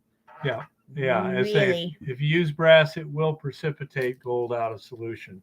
It's a pretty expensive thing. And You yes, betcha, honey Jeff. bunny, I do know that Philip and Elizabeth were monarchy and all that stuff, but this is probably the prettiest effigy of Elizabeth. It was her second one after she became queen. And for monarchs, I vastly prefer Elizabeth II and Philip when he was alive. I vastly preferred them over Chuck number three and the Hoe. Just saying. But yeah, Jeff, you really, really, you don't want to use metal things with the Eagle Goldex. Uh, Black iron will probably work okay. Yeah. So far, we have not plated metals onto anything iron, but we plated metals onto a whole bunch of other stuff. Black iron. Black not iron. galvanized. Galvanized, it'll plate. Well, Jean Francois, the particular hoe I was talking about was not the garden tool. It's an American colloquialism for an extremely loose woman, the kind that Charges for her favors. yes, the kind that charges for her favors. Camilla Bowles Parker is a hoe. Okay, sorry. Well, yeah, honey bunny. I am not surprised he ended up on the throne because I almost cannot fault. I almost cannot fault Elizabeth for this. Her children were, for the most part, colossal disappointments. And had she passed over Chuck number three, her choices were William, who's a damn good kid, or Harry, who's a freaking idiot who married an American hoe. And under the original rules of the monarchy, good old Harry can't be king anyway because he married a divorced hoe. So, and so did Charlie. And yeah, it's globalism. But I like my effigies of Elizabeth II. And I will never own anything with Chuck number three on it. Chuck is a pitiful king. Now, I like the George VI. I like the Edward. The older Canadian money, the older British money, they were really beautiful, you know? I just do not like Chuck number three because Chuck number three is an idiot, amongst other things. And we all know what Andrew was like. That whole business with Epstein's Island comes to mind. But that's another entirely different story. And yeah, Kodak is like, hi ho, hi ho. Off to work she goes. We all know how that one was. Not to mention his taste was deplorable. She is. I swear, she really does look like the southbound end of a northbound mule. But that's an entirely different story over there.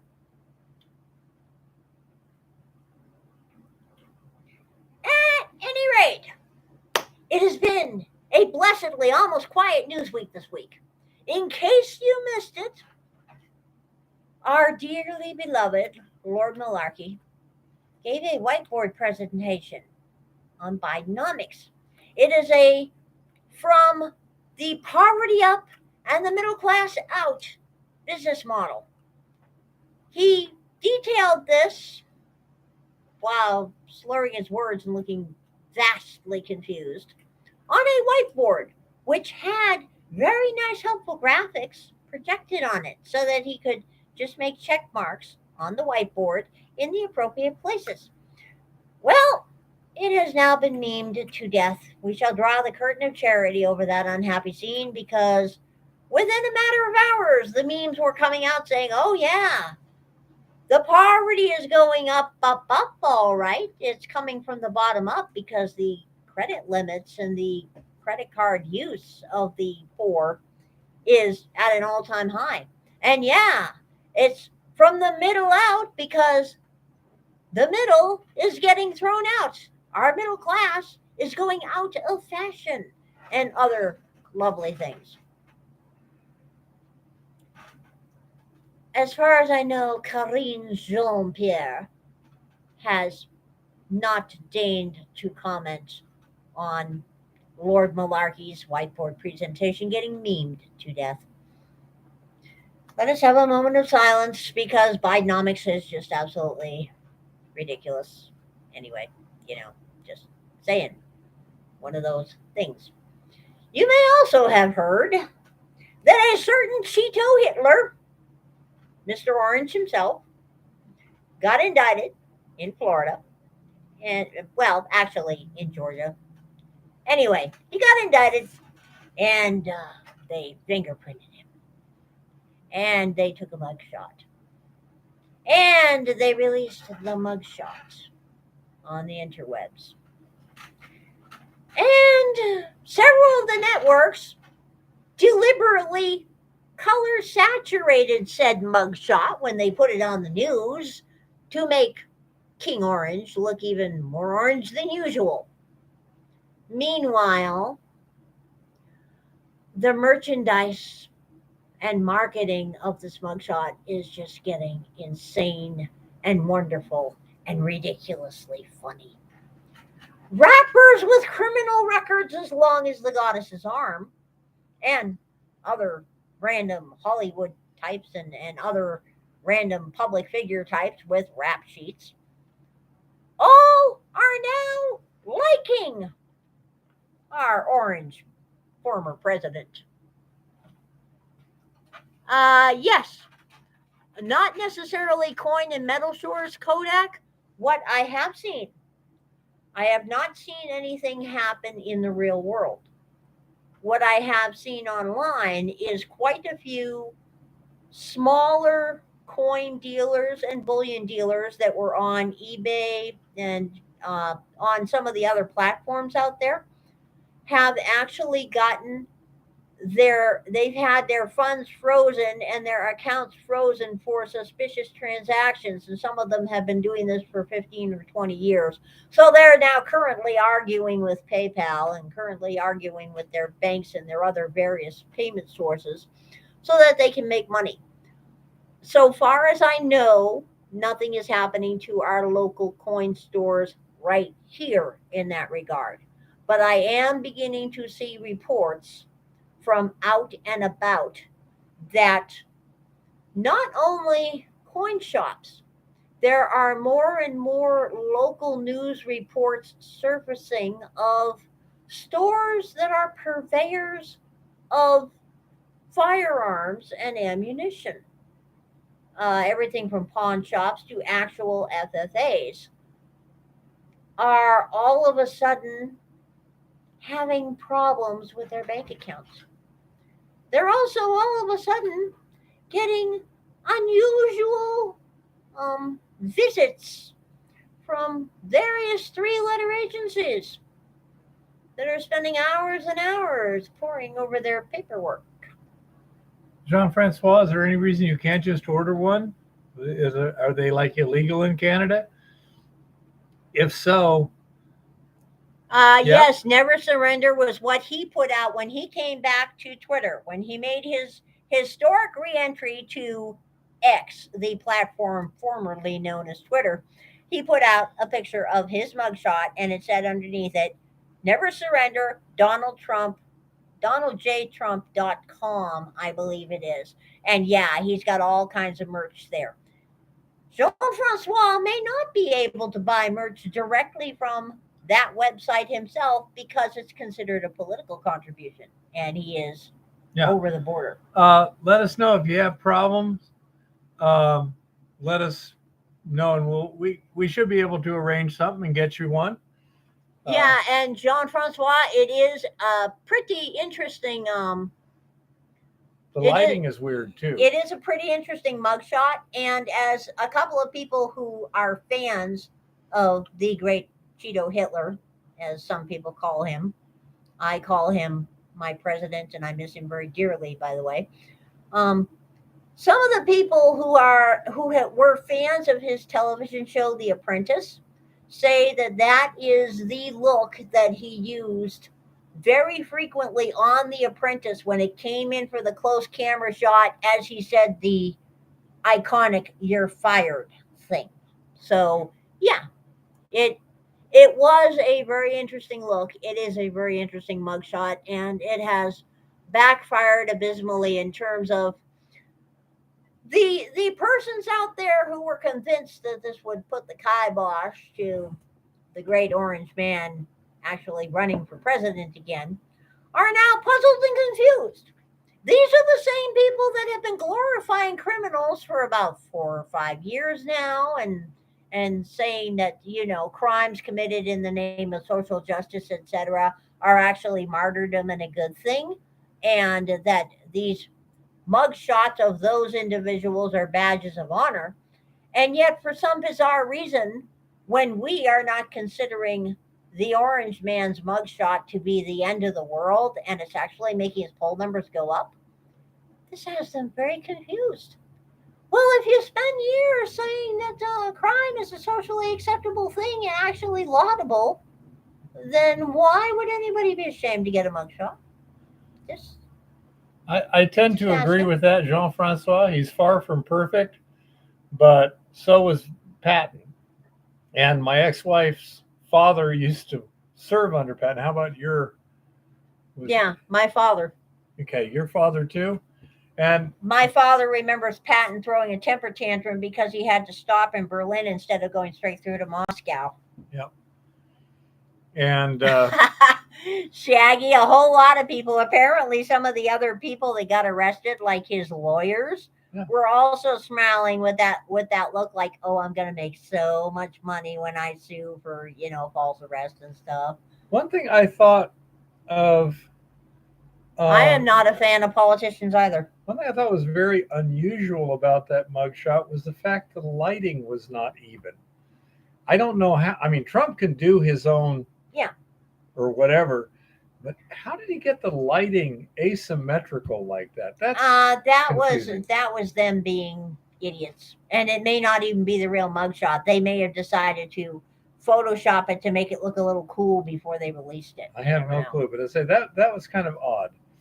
Anyhow, Yeah, pretty much Kodak. I hate politicians. Mm-hmm. Oh yeah, Jean Francois was most definitely staged. The whole thing was staged. They actually thought this would lean. They actually thought this would work against him because these people are, quite frankly, psychotic and delusional. Speaking of which, there was a poll recently on the Prepper sub that I belong to on Reddit.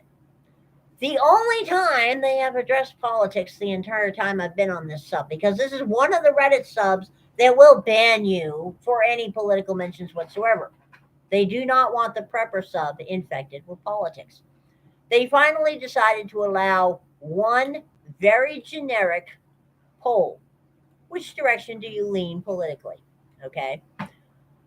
A lot of people were shocked and dismayed to discover that the number of, shall we say, persons with a distinctly blue aura, and not the good kind of blue aura, are now on the sub instead of people with mostly a purple to red, the good kind of red aura. This surprised a whole lot of individuals.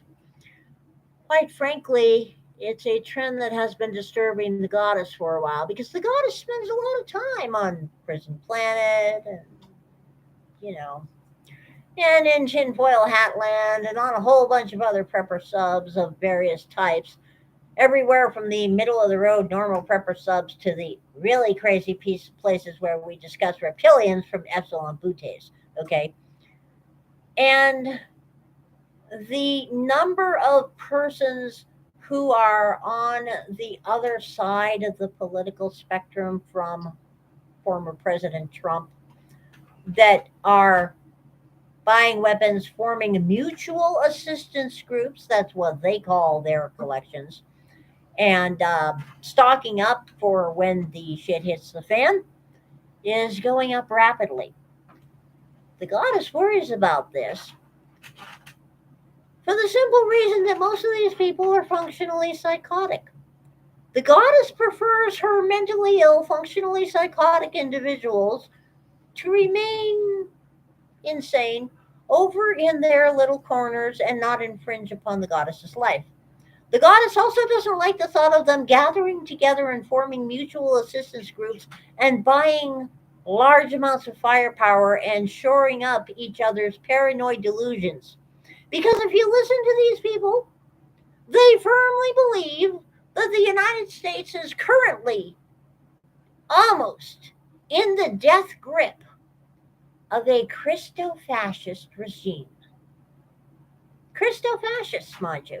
The only thing standing between the United States and the dystopian world of the Handmaid's Tale, the Christo fascist regime, is our dearly beloved Lord Malarkey and his sidekick, Heels Up Harris. Yeah. And these people are now forming what they call mutual assistance groups and arming themselves. This is going to get weird.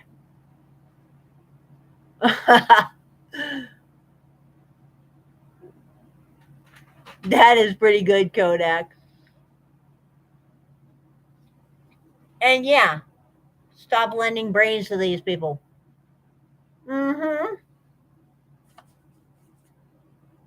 All kinds of weird stuff going on. But at any rate, so there has been absolutely nothing going on in the news, obviously, other than those little things. There was a shooting at Chapel Hill University, North Carolina today. Do not know details. Apparently, a professor was killed. This is not a good thing. Okay. In the middle of all that, a very, very bizarre thing happened on Reddit. Within minutes of it happening, before the news that there was an active shooter situation going on at UNC Chapel Hill had gone above the local level, several subs on Reddit were flooded with exactly the same copy pasted statements about my 8-year-old is on lockdown because of the active shooter situation at Chapel Hill, and this is why I hate this country. We need gun control now. This was very odd because all of these were different accounts. All of them were they started within a minute of each other and were flooding out in an organized fashion across multiple subs, all entirely different accounts, and they all had exactly the same copy pasted message. Sometimes things are a little bit strange on Reddit. Just saying. Just saying. At any rate, let's see if there's any news in mining. I'm sure there is. Top copper producing nation Chile sees mining costs jump 29%. Well, no shit, Sherlock. Okay. If copper mining is any indication, there's still plenty of work to do to bring down inflation. Cash costs at mines in Chile, the top producing copper nation, jumped 29% the first 3 months of the year compared with the same period of 2022, according to a report released Monday by government agency Cochilco. Inflationary pressure is coming from lower ore quality, which means more rock has to be crushed to extract the same amount of metal. Other factors include pricier wages, energy, and refining fees. The cost increases would have been more severe if not for higher receivables from the sale of molybdenum and gold as byproducts. While some of those factors have changed since first quarter, two key cost drivers, lower ore grades and disruptions to productions and projects, have continued, particularly at state behemoth Codelco. So yeah, and they are far from the only place that is seeing rising mining costs going through the roof. Speaking of mining costs and a few other things, you may have missed it. There was a BRICS meeting this week. Of course, the BRICS is just this thing that happens, you know. Good hunting, low cost of living, low taxes. Montana and South Dakota. We have excellent hunting. We have low taxes. South Dakota has no state taxes, no property taxes, no sales taxes. South Dakota is great. Well, other than, being South Dakota, but at least they have a good governor right now. Just saying.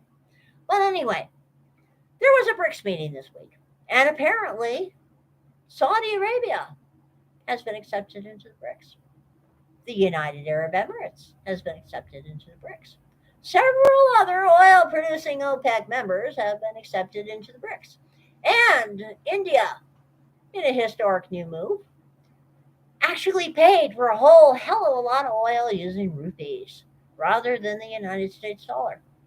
De-dollarization is continuing. And the political unrest in Niger is also continuing. Apparently, the ECOWAS nations down there, the ECOWAS states in Africa, aren't sure exactly what they're going to do about this whole Niger problem. They may or may not be receiving pressure from the West on this issue. Because the West, specifically France in this case, has a seriously vested interest in Niger remaining in the Western sphere of influence and under the thumb of the French.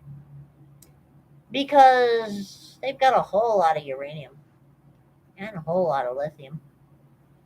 And all that stuff used to go to France at yard sale bargain prices. So we shall see what goes on there. As far as I know, the gun laws in Montana are not. Let me double check. Yeah, our as far as I know, our gun laws are not a problem here. I mean, I think we're a constitutional carry state now. I think so. I mean, sure, there are stores like Walmart where you can't walk in with them because.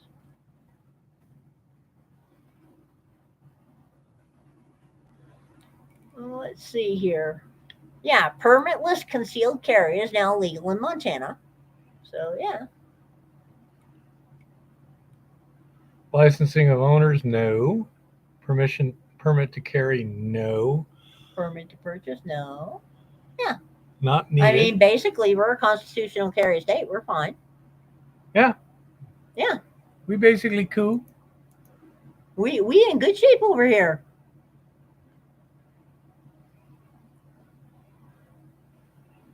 So, yeah. If you're ever in the vicinity. North Dakota is not that bad a place. It's a little resource poor compared to here. We have more decent farmland than North Dakota. North Dakota has more oil and coal, but the eastern part of Montana and the western part of North Dakota share some big coal and oil places. So that's good.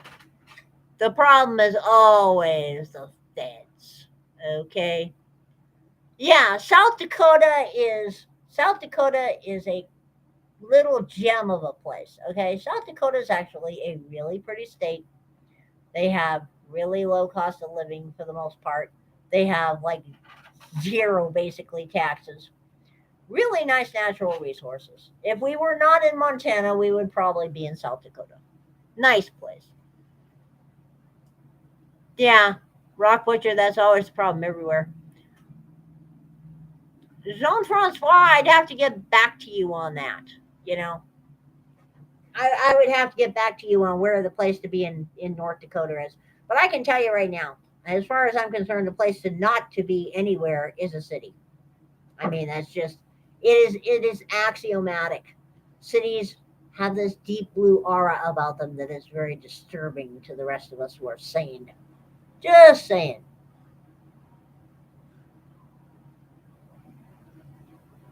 I would pretty much expect so, Jean-Francois. We've got pretty good hunting here, though. And I'll tell you, those elk were making a lot of noise this past weekend. That was something else. I wouldn't have minded seeing them, but, you know.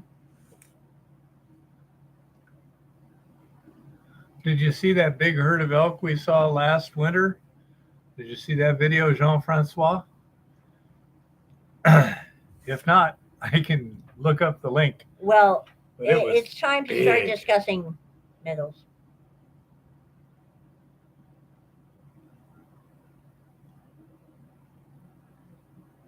Just a little note here. Market conditions report. More nations invited to contra-dollar alliance and Fed news turbulence looms. Precious metals bulls this week reversed the recent downturn in gold and silver prices, and silver rallied almost $1 yesterday. The relative strength in silver offers an encouraging sign that seasonal lows for precious metal space have already been reached. Meanwhile, the next few days could yield financial news that moves the markets. Federal Reserve Chairman Jerome Powell is slated to speak at Jackson Hole on Friday. Investors will be looking for clues about whether the Fed is ready to throw in the towel on the inflation fight and stop hiking interest rates.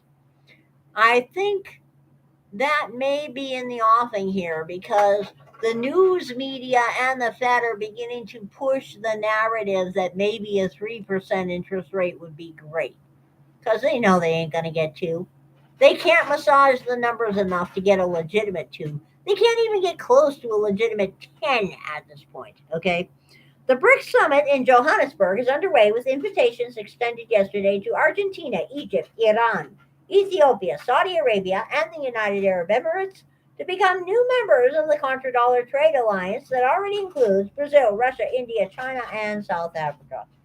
In the retail U.S. market for physical gold and silver, premiums on coins, bars, and rounds have declined to new lows, creating a value opportunity for investors. And yes, it is. Our gold premiums and our silver premiums are down this week, so your metals are on sale and the premiums are lower too, which is a good thing. And here's another little piece of ancient history from our friend Larry Reed. The monetary mistakes behind the downfall of Cleopatra and the last dynasty of ancient Egypt. When we think of ancient Egypt, most of us recall first its most famous and distinctive features: pyramids, pharaohs, and the Nile. As an economic historian, I hoped at the start of recent research a sound currency might be another distinction of Egyptians I would discover. Alas, their story is pretty much the same one we find throughout history and all over the world. Money is monopolized by government officials who then cheat the people by debasing it, which means diluting the precious metal content in coinage, printing too much of its paper, or both. Egypt is no exception, though its experience is rich in colorful perpetrators, from 15 pharaohs named Ptolemy to the Cleopatra of both Shakespeare and Hollywood fame. For several thousand years, Egyptians bartered and made payments in kind. Taxes were often paid in grain, for example. A mixture of gold and silver called the electrum figured in large transactions among a few elites, but was not widely circulated. Though coinage debuted in the East Mediterranean around 650 BC, it took three more centuries for it to appear in Egypt. When Alexander the Great, from northern Greek regions of Macedonia, expelled the Persians from Egypt in 332 BC, he founded the city of Alexandria and set the stage for 300 years of Greek rule over the denizens of the Nile. Alexander himself remained in Egypt for less than a year, silly man, before departing for further conquests in the east. When he died in Babylon in 323 BC at the age of 32, his general and confidant, Ptolemy, became the first dynastic leader of a Hellenized Egypt. Every male in his line assumed the same name until the last one, Ptolemy the 15th. When a female in the line of succession ascended the throne, she took one of three names: Arsinoe, Berenice, or Cleopatra.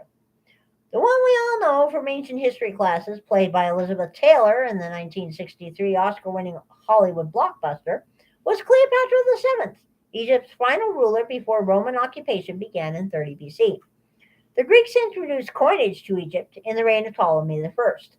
By the reign of Ptolemy the Second in 246 BC, the simplicity and efficiency of money economy made possible a flourishing of commerce previously inconceivable through barter alone. During the early period of Hellenization, the fabulous Library of Alexandria, with its 700,000 papyrus scrolls, and the immense Pharos Lighthouse, tallest building on the planet, one of the seven wonders of the world, were constructed. Alexandria was on its way to ranking as the Mediterranean's most beautiful metropolis. Author and historian Bob Breyer, an Egyptologist at Long Island University, maintains the first three Ptolemies were the good ones. That's usually the way it works. Sequels tend to go downhill over time. Their successors were tyrants and murderers, torturing and killing even their own family members on a rather routine basis. Well, given how inheritance worked, this is not a surprise, actually. Lord Acton knew what he was talking about when he wrote, "All power tends to corrupt, and absolute power corrupts absolutely." Corrupting the currency was but one of many Ptolemaic sins. 2 decades after Alexander's death, the precious metal in both the silver and gold Egyptian drachmae fell to 80% of original weights. The caliber of Ptolemaic currency as a whole varied widely, as later monarchs debased the currency by reducing the percentage of precious metals in order to finance wars or cope with economic hardship. Currency competition was outlawed under Ptolemies. Everyone, even foreign merchants seeking to do business in Egypt, were mandated to exchange other coins into Egyptian money immediately. Now that makes sense. They were required to do so at government offices, which meant the government raked off all the profits from the transactions. Annual price inflation in Egypt today is approaching 40%. Yep, it absolutely is. Excellent, Jean-Francois. For the same reason, it exceeded even that robust rate more than 2,000 years ago. Namely, the government in Cairo printed too many paper pounds, just as Ptolemies in Alexandria minted too many drachmae of depreciating precious metal content. In the face of soaring prices, do you suppose the inflating Ptolemies repented by cutting their spending, balancing budgets, and restoring sound money? That would be very much out of sync with increasing depravity, so the answer was a resounding no. Instead, they imposed comprehensive wage and price controls. In the economic life of the ancient world, French historian Jean-Philippe Lévy reveals control took on frightening proportions. There was a whole army of inspectors in villages. When farmers who were disgusted with all these vexations ran away, those who remained were responsible for the absentees' productions. The pressure applied by inspectors extended to cruelty and torture. After a period of brilliance, the Egyptian economy collapsed, as did her political stability.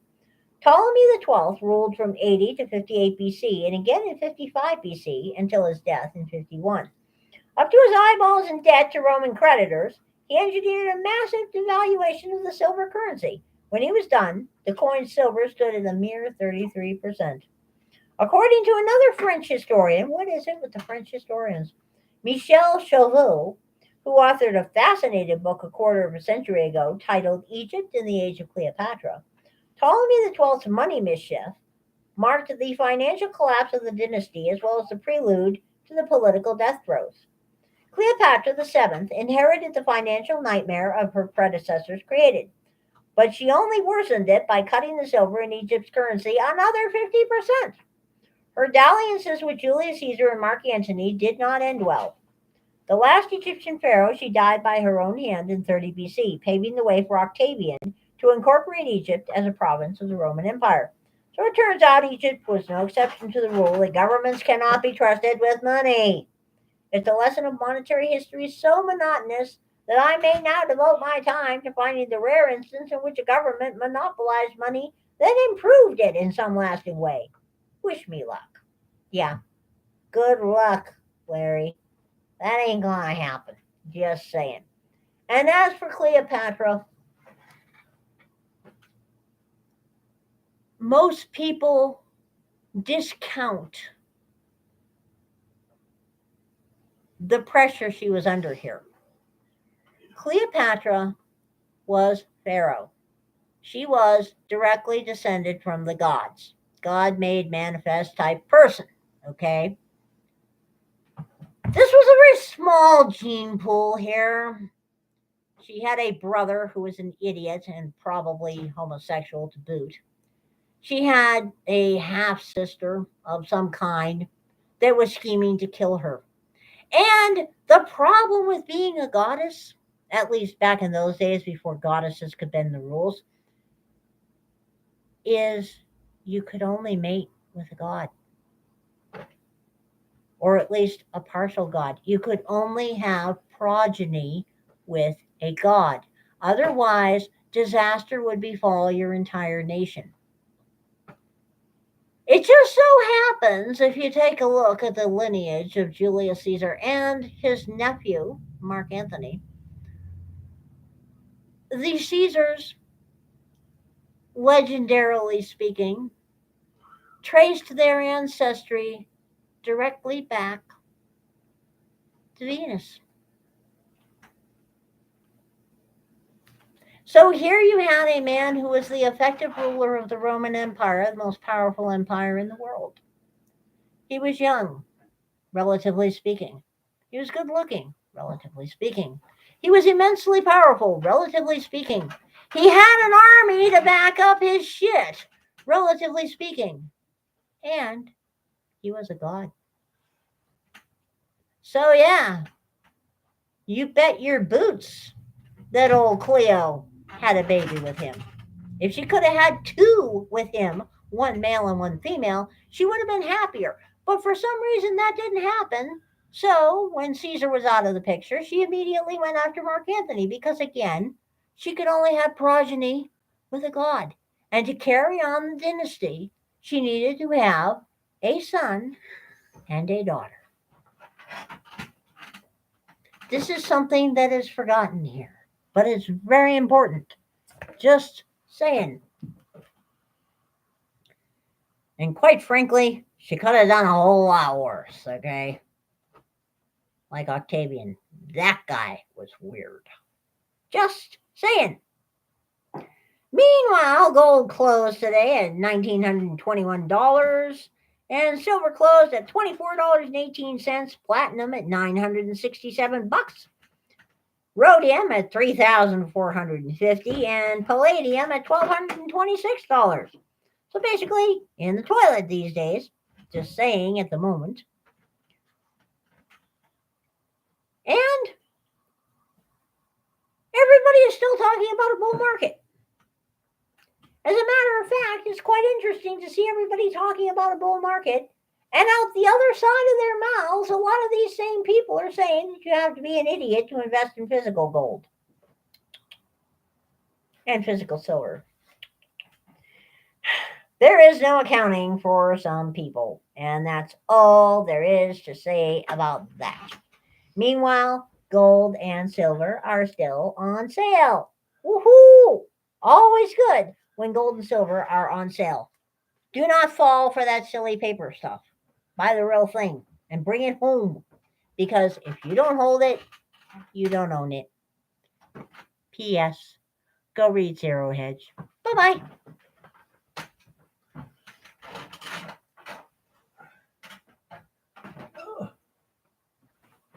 Let's see.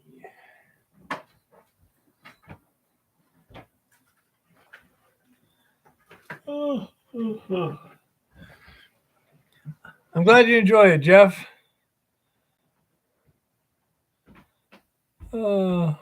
Shaggy says, have a good one. I am. But anyhow. He has a good one. He has me. She's got good ears. Anyhow, so as I say, the international situation continues to get crazier and crazier. The domestic situation gets crazier and crazier, and people wonder why we're buying gold and silver and lead and food. Couldn't imagine. So anyhow, back to the mining situation. I suspect that price of gold and silver are pretty safe. I don't think they're going to go down too much.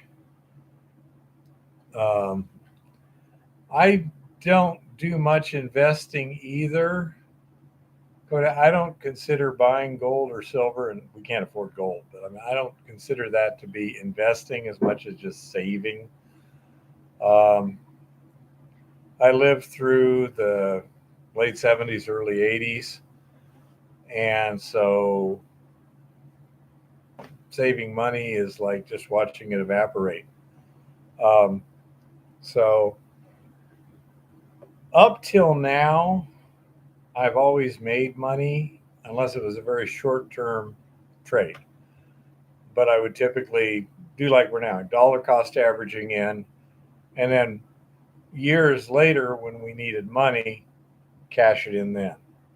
When we were visiting Chris, we cashed in some money there some coins, and basically it was just savings. So that's the way I kind of look at it. If you're planning on using it anytime soon, best to keep it in cash. You should be keeping cash anyway. The banks are getting shaky. Yeah. Well, that's one good thing, Jean-Francois. So that's kind of what we look at now. Since we're done with the goddesses report, first of all, does anyone have any questions or anything about mining or mining related issues or anything like that? While I'm waiting for answers, I'll say I was very glad that Eva was able to come up with that GPS program. I have not, Hintern. Hintern has a question. Has anyone ever checked out if there's a difference in results when using white Portland cement for cupelling as opposed to gray Portland? Chris brings up a good point. Has everyone taken care of their claim paperwork for the year? Because you only got like a few days left, as in 2 or 3.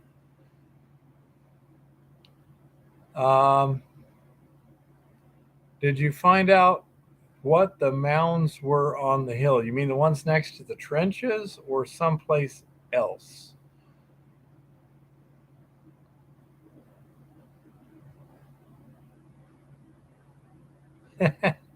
Yeah, John. So which are you talking, top of the hill, Shaggy? We haven't determined yet exactly what's going on up there. We haven't spent enormous amounts of time going over these things in detail. We've been pretty busy doing other more urgent things. But one of the things on my never to existence, never, what was it? Never existent spare time? Non-existent spare time. Non-existent spare time would be to go to these various trenches and stuff, dig down through the loose stuff on the bottom and at the face. First of all, see if we can identify any structures. The soils in this area are very shallow, so generally within a foot you're getting into decomposing bedrock. Okay, so we should be able to do that, but it takes 30 minutes per trench just to scrape things off and take a look. Another thing I intend to do is do some what they call loaming, which is take soil samples and pan them.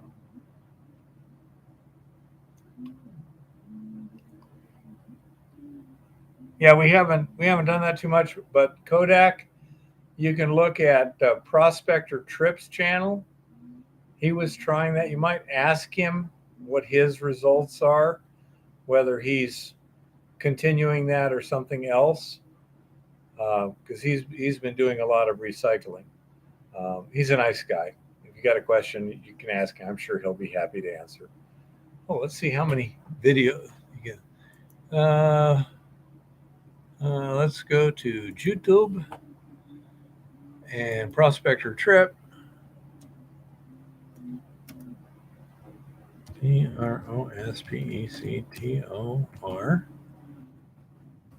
See what else I got there. TR. There it is. Third one down. Okay. Let me see. Highly variable in terms of the views he gets. They're kind of in my same range, although ones which he's got that are not necessarily clickbait headlines, but more like eye-catching type headlines do pretty good. So he's about like I am in many ways, and so he's not terribly busy, and that 1.7 thousand subscribers. Yeah, I see. Here's the funny thing is, He's only got 1.7 thousand subscribers. I got over 20,000, and yet he gets about the same visibility as I do in most cases. That's a nice little beat he's got showing there. And I know I'm not playing the algorithm now. Jason from Flower Go Wizards, he's playing the algorithm great. Let's see what Jason. Yeah, he does it beautifully. Yeah, let's say Flower Gold Wizards YouTube. Let's see what he's got. Wow, he's got 63,500 subscribers now. Man, has he been playing the algorithms well. Very well done. What's he get on a normal video now? 2 days ago, 10,000 views. When the mail shows up, 4,000 views. Beach Gold Mining Bonanza, 15,000 views. I say he's playing the algorithms very well, which is fine. I'm not, because I don't want too much busy. That's not grammatically correct, but I would imagine you all understood without a problem.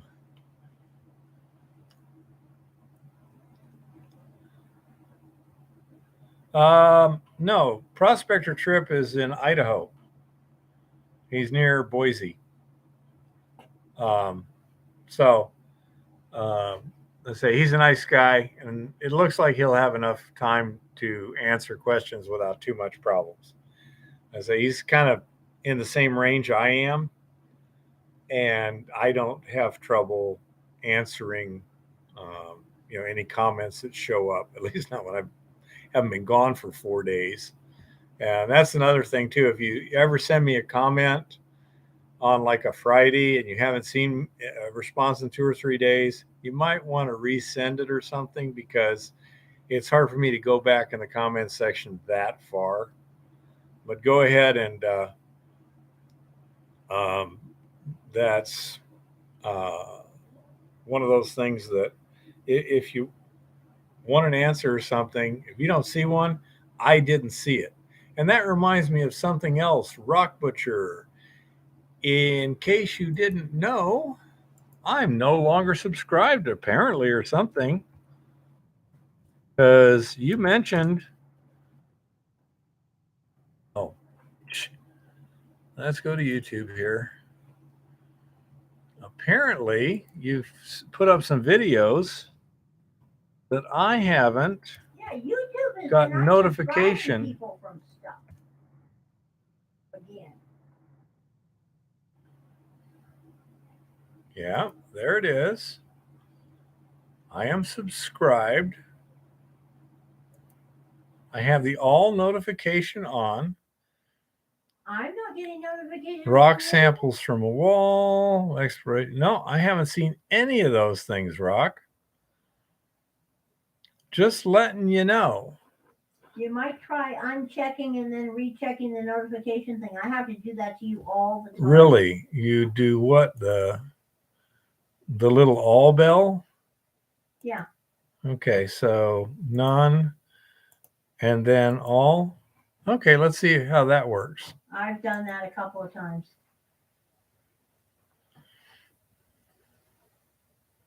Yeah. Yeah, Kodak, I hope it does make up. I say he's playing the algorithms and doing the Patreon and all that other stuff, and that is absolutely fine. We got no problem. I like his channel. I like what he does, the whole 9 yards. But I don't want to get bogged down. Well, have you noticed, Bear? What? I get your notifications when I get them at all, like 24 hours after. Yeah, she got a notification for last night's video today. I still haven't gotten a notification for your live stream.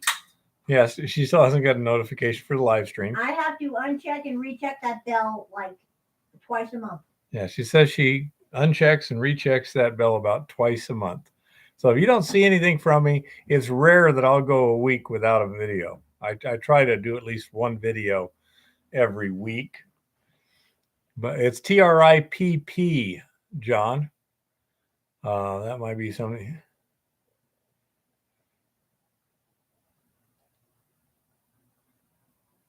You're welcome, Hintern.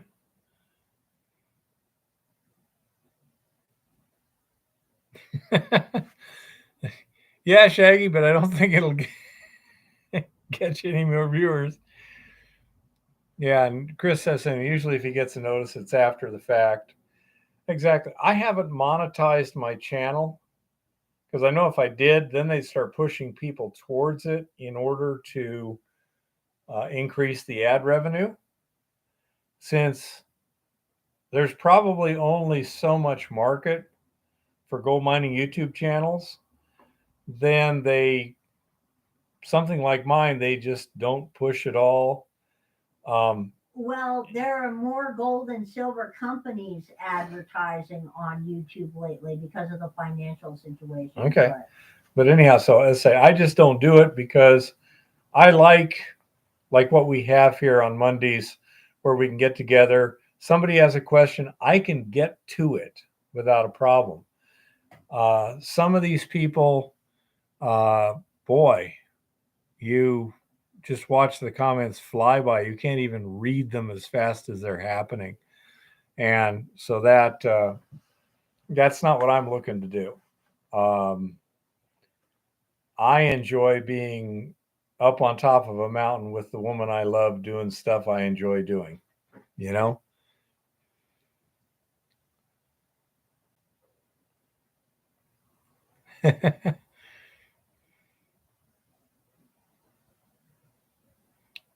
Yeah, I can understand Jean Francois.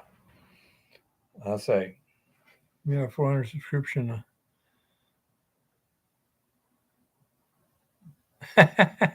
We gotta learn how to unsubscribe, John.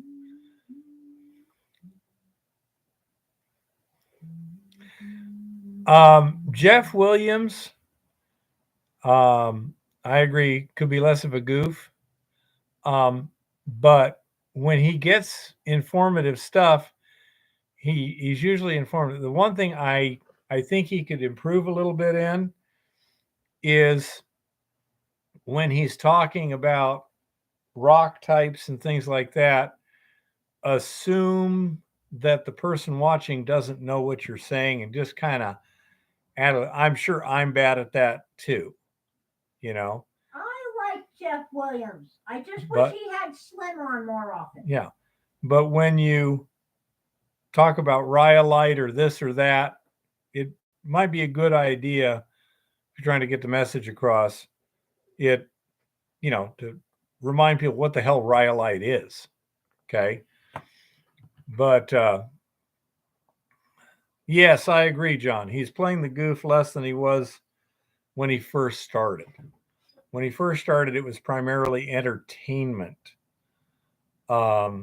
Whereas he's got more education. Now, he's done a couple really good educational videos. The one where he had the model of the river and put, gold in it to see where it collected and stuff. Honey Bunny says, Slim may have finally died. Let's hope not. But anyhow, I thought that was a great one. He did a good one on how to build a furnace and a few like that. MBMM is pretty good too.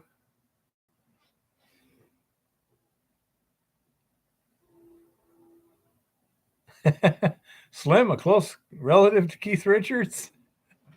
I wouldn't know. I'm not into music that much.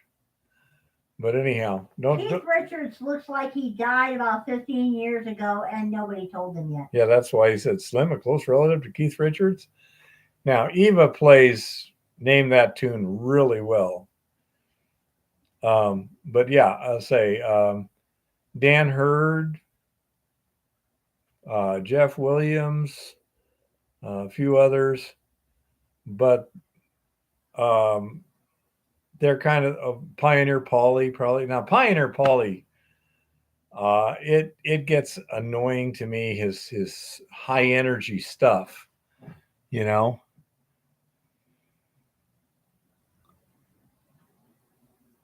And so professional prospector.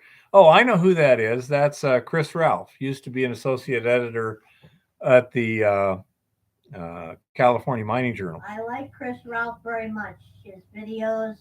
Yeah, Chris. Often his videos tend to be kind of repetitive and slow.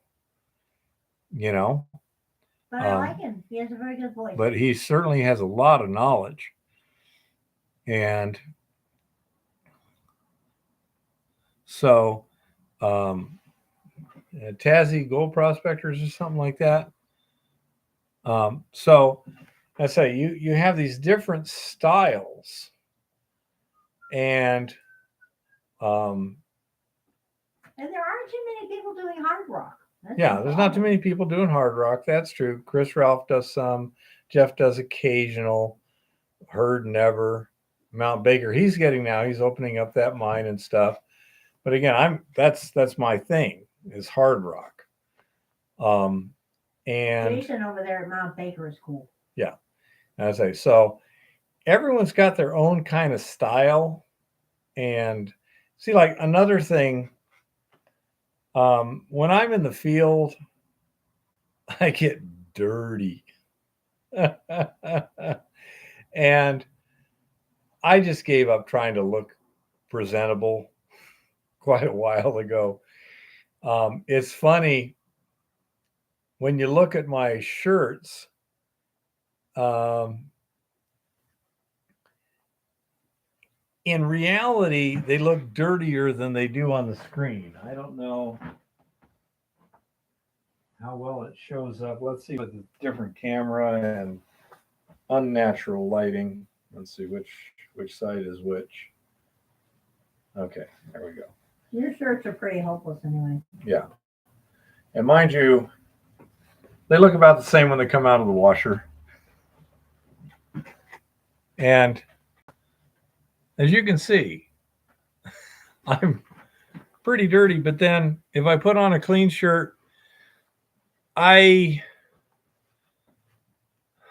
wind up getting them irretrievably filthy in the first day. No lie, people. Equilibrium in a washing machine is a thing.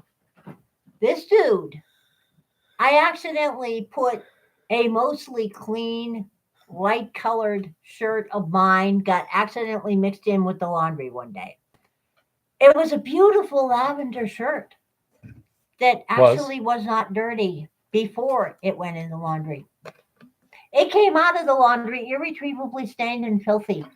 Equilibrium is a thing. His clothes are like Pigpen from Charlie Brown. Yeah. I swear. Mm-hmm. So, as I kind of gave up on that. My brother was suggesting that I try and look more presentable and stuff, and I'm like, good luck on that one. And so, yeah, pretty much, honey bunny. So, I say that I don't look very, presentable when I'm in the field or at the lab or anything like that. And that's why. I just got really tired of buying new clothes just so I could look good for one day.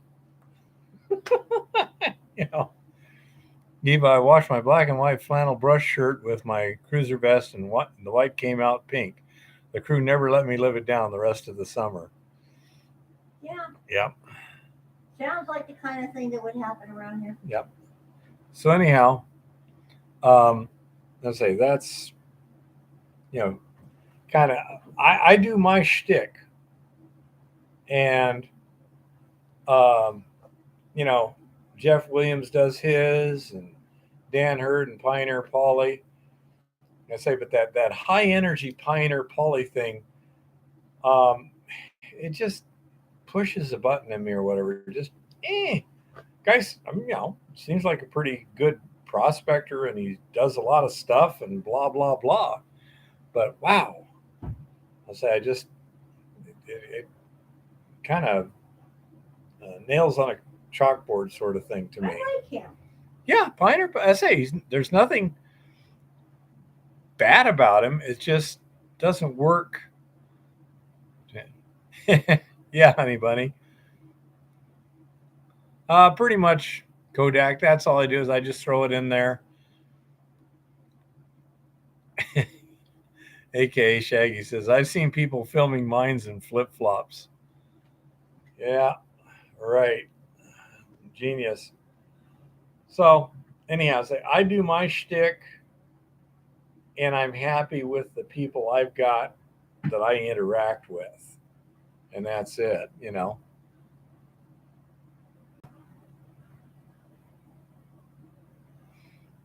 Yeah, I understand, Jean-Francois. And I just, it's not me, you know. For the resin, yes, that is correct. And slightly elevated temperatures. Is it 55C? 55C for stripping. I think it's about 140 Fahrenheit, something like that. It's between 50 and 60 Celsius. Yeah. Keep the pH around 1. And a clean copper strip in the solution will precipitate any gold, which will give you an indication if your stripping is working. I have tried urea. It did not work, Jeff. Okay. The recipe I had said thiourea, didn't have any thiourea. I tried urea because you can get that, you know, at the hardware store, and it did not work. All I know. I suspect the sulfur is important. Yeah, urea would probably work if we were dealing with sulfides. Yep.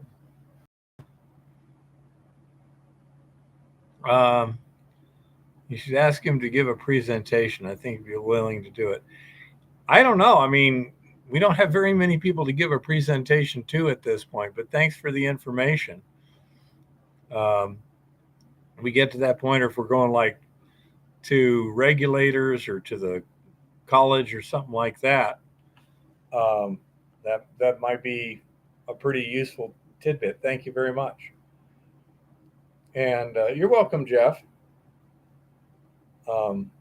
And you can tell the stripping is working.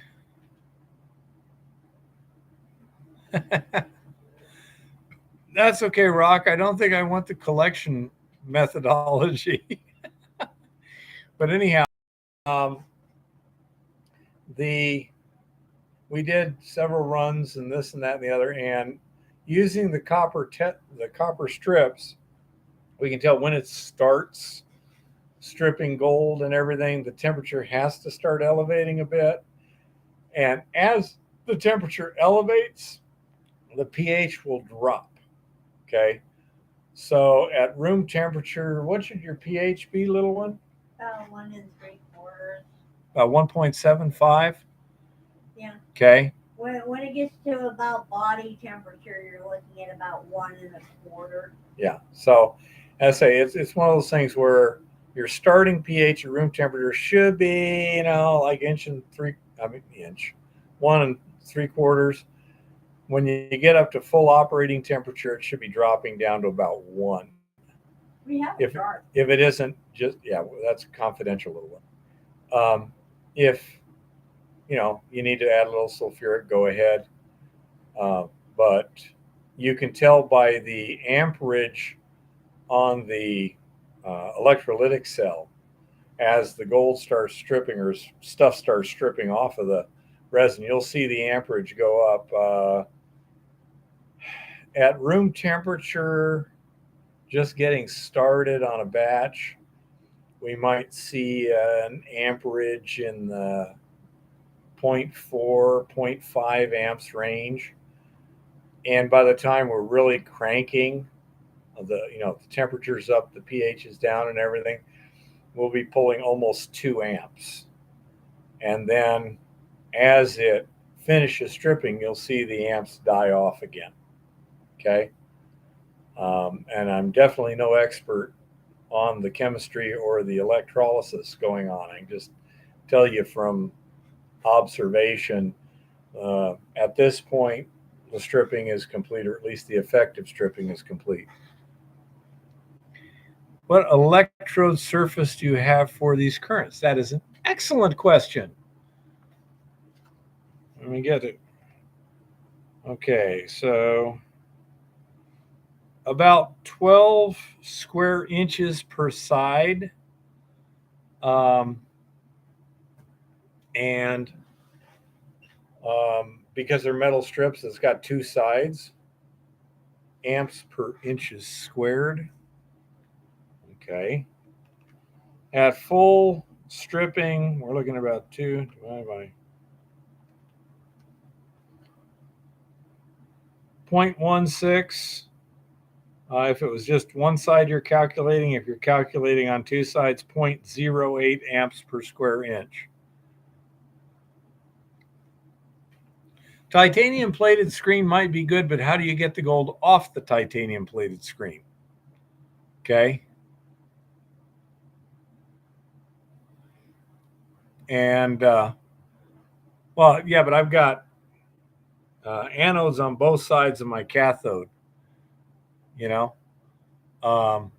And so now that I'm stripping 3 cartridges at once, 2 outputs are going into one side, 1 output's in the other.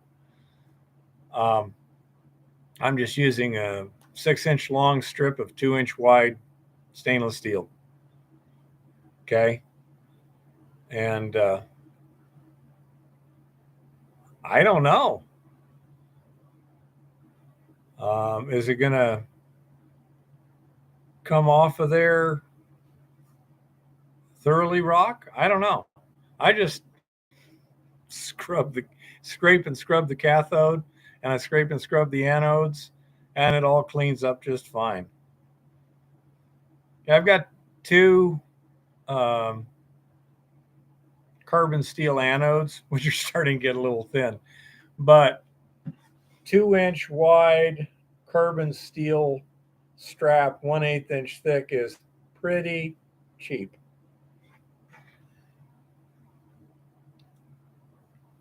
So, as I say, that's what I've been doing. It would be nice if I had anodes that didn't dissolve. I got some carbon anodes, but I forget why, but it didn't seem to work real well. But yeah, it seems to work fine. You do not want to use stainless steel anodes, because then what happens is you plate either nickel or chromium or both onto the cathode, and it co-deposits with the gold. And when you go to smelt your gold, life sucks, you know? So I just use carbon steel. The iron, is easily fluxed out of there, goes away, and leaves you your precious metals without a problem. But don't use stainless steel anodes. That causes problems. I'll say the carbon steel works okay, and there may be something better, but right now I've got good enough, and I got a million other things to do. Well, maybe a million was a tad bit of an exaggeration, but I got plenty of other stuff to do. So let's say that's not on my to-do list at the current time. That's something you might do in the middle of winter. That might be a fun thing to experiment with. But let's say we're working on stuff. It also appears that probably we have way too little data at this point, and we've done too little quantitative research. But it looks like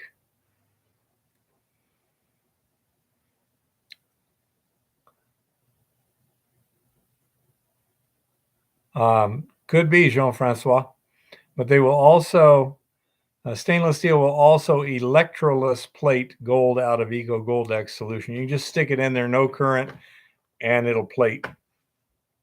Something's exchanging into solution. Don't know what it is, but it works pretty well. But anyhow, Um, the loading factor on the cartridges has been highly variable. We're using the leaching solution and brand new resin. So it is our assumption at this point that the concentration of gold in the leach solution from the tank, the agitation tank, has a great deal to do with how much gold you can load into the resin. Okay. We're monitoring the in and out of the resin with the spot test. When we see that they look visually the same, we assume it's loaded. But we got 2 cartridges loaded to like 4 grams each per cartridge. And then the next batch, what was that other bead there? Was it 4 grams out of 3 cartridges or something like that? What was that other bead there? At least Say we're like 4.5 or it's like 4.5 grams of doré. yeah. And so we got, I mean, it was a little over 1 gram per cartridge from those, and yet they were behaving in terms of recovery basically the same. So the assumption is the equilibrium, when you have more gold in solution, you're going to get more gold on the resin before it stabilizes, you know? And so that's it. Previous testing also seems to indicate the silver will get kicked off over time. The 10 by 2.5. I am not certain. That sounds right. I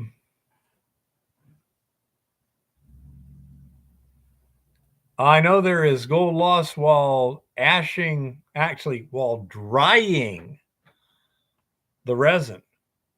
We found substantial losses even at moderate oven temperatures, like less than 200 Fahrenheit. If we took wet resin and put it in the oven at, well, actually, we used a desiccator at 145, and we lost like 30% of the gold, just evaporated. If we dried the resin at room temperature and then ashed it, it didn't seem to cause much, at least nearly as much in the way of losses. Okay. Exactly what kind of, species is evaporating? Don't know. I would not trust drying or ashing anything without testing it first. Okay. Take your solution, get your gold content in and out of the cartridge or the container, know how much solution you put through so you can calculate with relatively good precision how much gold is in that batch of resin and or carbon, and then try it and see what happens. Okay. It's shocking how much we lost. Yeah, I say we just dried it, in open air at room temperature, and it seemed to be. We presume it simply vaporized and went out the wherever. The resin loaded to a pretty good factor. Okay, you take care, Rock. Have a good time. And it it loads quickly. We got like 90% recovery into the resin at 1 to 2 minutes total contact time. So pretty efficient. Let me check on the size of those cartridges. I can do it pretty easy. I can tell you how much they hold. Let's see. This is the 2.5 by 10. Absolutely. That's what it is. And you can jam 400 grams of resin in there. I would not recommend it. you can get about 350 in there and get some movement and everything, which makes it much more efficient. Eva likes 3 cartridges equals 1 kilogram, so she's got 333. The fact that we're using 4 cartridges doesn't seem to have penetrated. No, the reason number 4 is not in there is because number 4 is technically an experimental cartridge slot. Therefore, it is not counted. Uh-huh. I have logic here, dude. No, you got Do OCD. not cast asparagus on my logic. Yeah. Yes, Jean-Francois, 2.5 by 10, standard housing, standard cartridges. Do you want an Amazon link? I can do that. Watch this. Amazon. Buy it again. I believe you are casting asparagus at me. Okay. I'm so cute at you. Come on. Thank you. Control C. Control V. If it'll take it. That won't. You can email it to him. It won't take it because I know it's too long, but that's so annoying. No, it's probably because it's a referral link. Yeah. So anyhow, Jeff liked your little thing there. But anyhow, delete. Delete. Wow, it is freaking long. Holy crap. About a gazillion digits or something there. Up to the question mark in the, okay, let me try this. To the question mark. Well, I can't see the question mark. There we go. Let's try this. Control C. Control V. Enter. Link. No, well, it shows a bunch of stuff I bought. That would work. But anyhow. Yeah, it's going to show. Including candy. But anyhow. So anyhow. But yeah, they're standard. And you will need to clean the cartridges between. They've got like a fiber filter discs at each end. And I don't recall that, John. I don't remember what happened there, so you may be correct.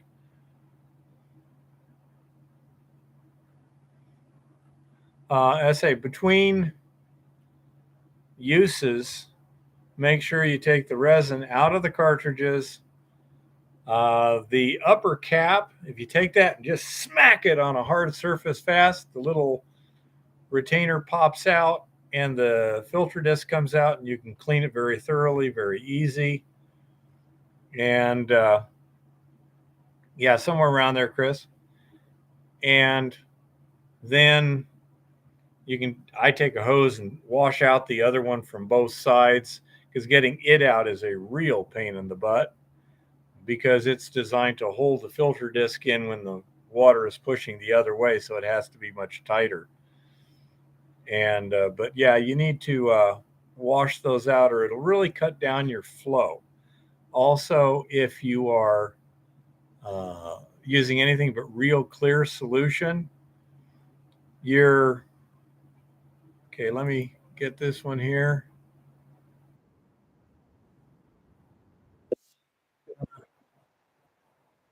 See, start that. Okay, I've got it saved here. Let me see if I remember to look at it again. But anyhow,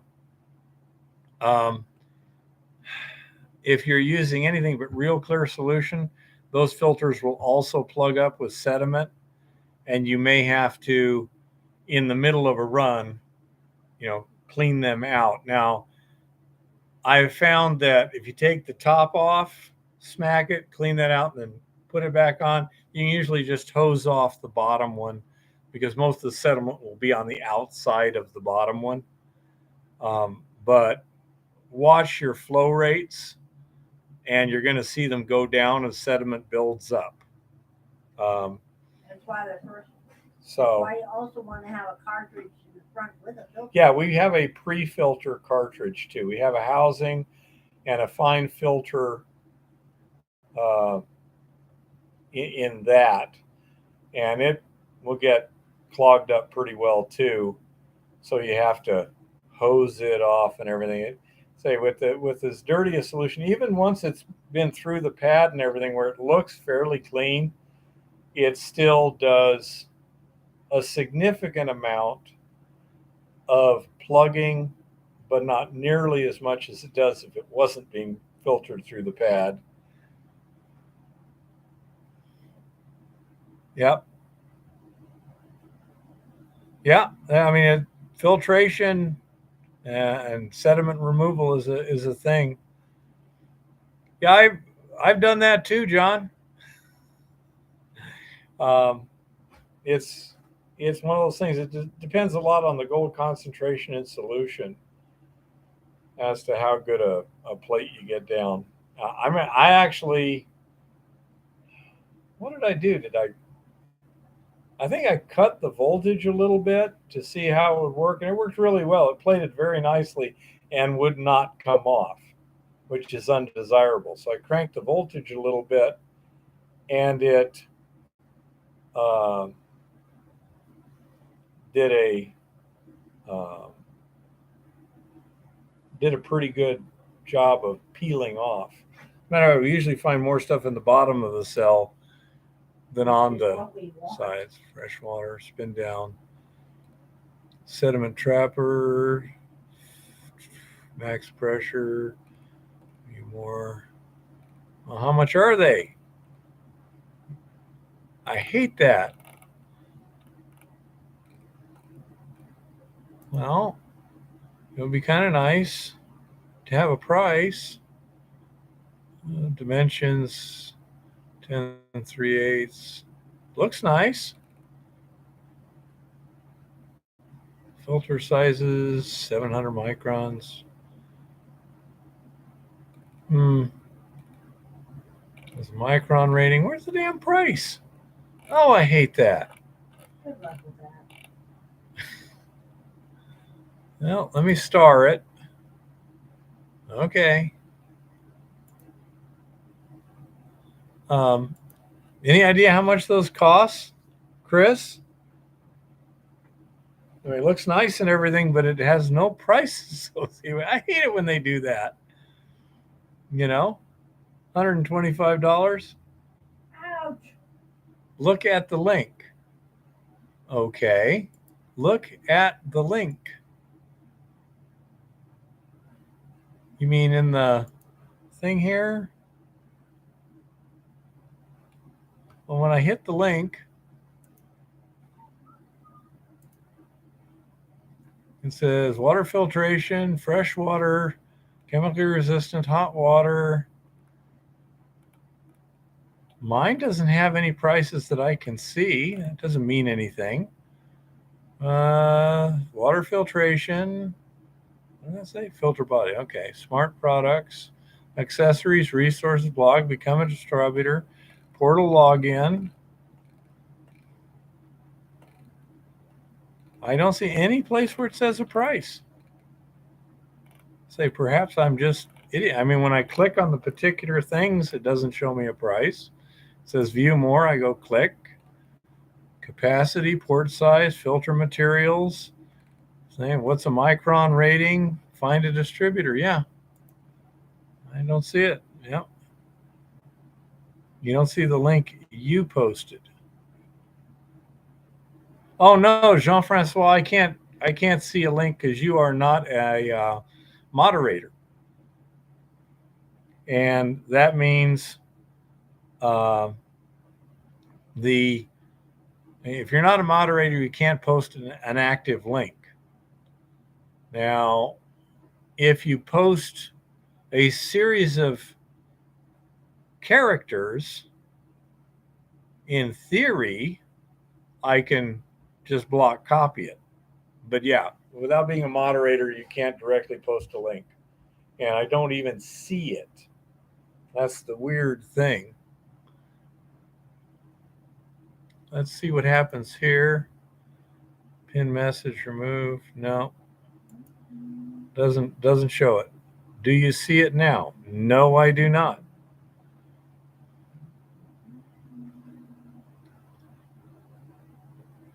Why don't you copy everything after HTTP? What is it? HTTP H colon backslash HTTP colon //. Let's see if it'll print that. Damn computers. The chat reassembles the URL even if you modify it. Wow, that figures. That's YouTube for you.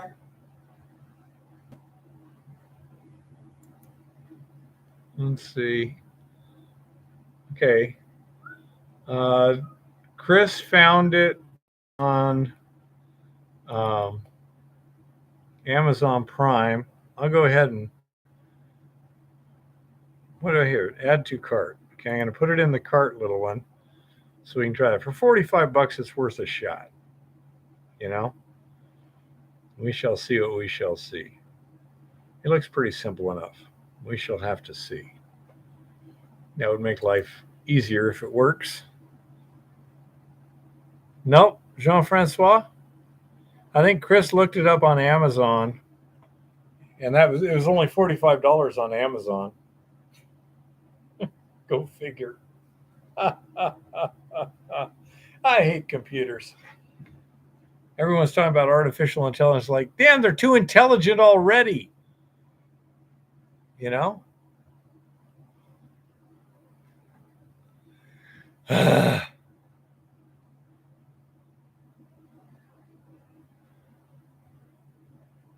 I want to make sure you do not want to get the stainless steel screen ones. Okay? Let me check this one of yours again, Chris, and see product dimensions, reduces sediment. Okay, 100 mesh polyester filter element. Now that would be fine. Make sure you do not get stainless. Okay? That will precipitate gold. So, okay. Looks fairly simple. And give it a shot. See what happens. Anyhow. We'll be doing shopping next week. So. Yeah. But anyhow, so that's the situation with that. Say we're going to be spending a lot of time. Boy, I don't think we're going to get everything done this week. We need to get done this week because we've got. It would be good to get the tank changed out, and yeah, I understand, Chris. Sediment filter out of our generator. Yeah, good luck. Sediment filter on our generator. Ha! I laugh upon you, John. But anyhow, we don't have a sediment filter. But it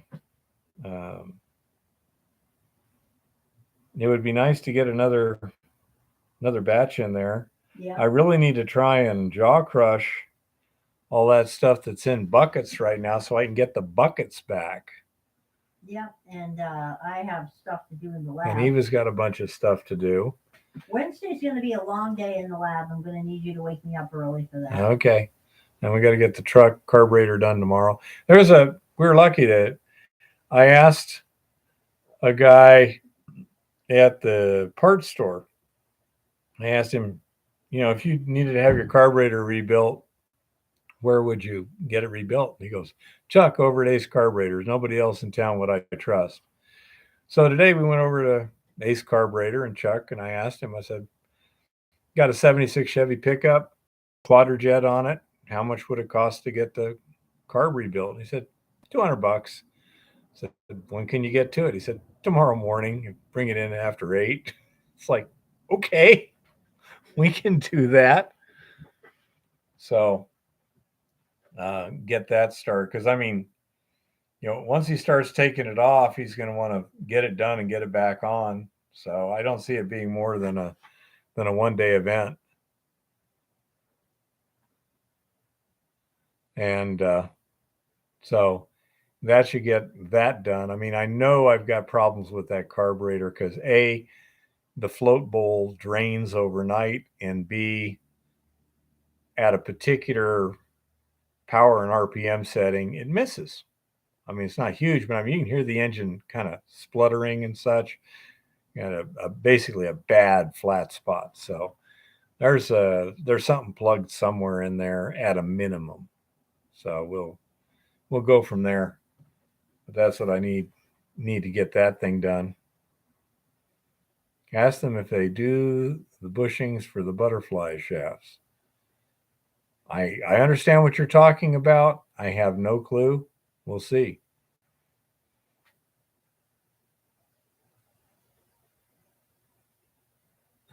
Unobtainium, yep. That's the way things are working nowadays. But that the engine itself seems to be running just fine. But I say there's certain settings it just runs like crap. That tells me it's a carb. May be wrong, but that's what I'm thinking. He's a good boy, and he tries. Yeah. So this winter, one of the things I want to do is take it into the Swain Spring up in Great Falls and have them redo the whole rear springs, pull them off, reshape them, put in extra spring leaf, rebush everything, and put it back on. They do it in 1 day for $1,000.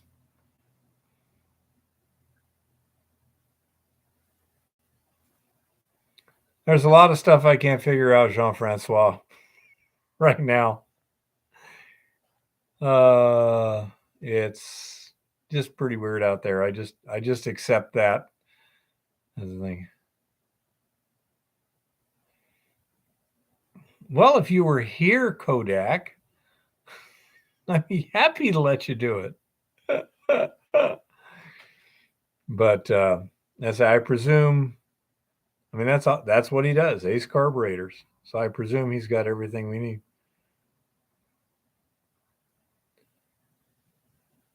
Aw, that's so nice of you, Jean-Francois. I can be the vice president?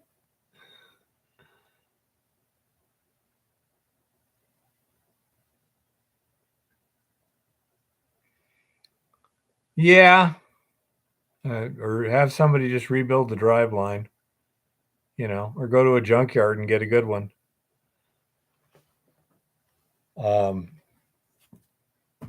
Say I had the drive shaft on my truck resplined, and everything, of course, is this new U-joints, resplined, new seal and stuff, and it was like $300 complete. I had to take it off, take it in there. They put it all. They did everything, brought it back, bolted in, $300. Yeah, well, that was way back in the day, dude. Yep. No, that was right here last year. Oh, okay. Yeah. You ain't gonna get one, isn't it? Well, that'll teach you. Get an international. Bugs is a good boy. I knew I had a good friend once when I was in high school, and his dad used to be in oil exploration, and he liked international. I mean, he had a Scout and everything, and he said that they were pretty good trucks, but I mean, they were like in Africa in the 1950s and stuff. He said the problem with them was that they had a no weak link drive line, so that you could blow a U-joint or you could blow a transmission, equal probability of each. And so what they used to do is before they put them in the field, they use the full floating axles. They pull the axles out and they'd have a machinist cut an eighth of an inch groove right at the end of the shaft and just before the plate. So that if anything broke, the shaft will break right there at the outer end where it's easy to grab it and drag it out and put in a new one. And then they just carry extra shafts. And he uh, um, he said it worked great because if you broke a drive line, you're in mud or this or that or the other, you take care, Shaggy. He said you always knew where your drive line was going to break. Well, not always, but 99% of the time, if you overstressed it, you were chattering or this, that, or the other, you just shocked it. You bust the axle, undo, what is it, 8 bolts, pull the old one out, slap a new one in, and there you go. You know, so it was, he had quite a lot of stories from out in the field in the hinterland, everywhere from the North Slope to the Sahara Desert. It was pretty cool.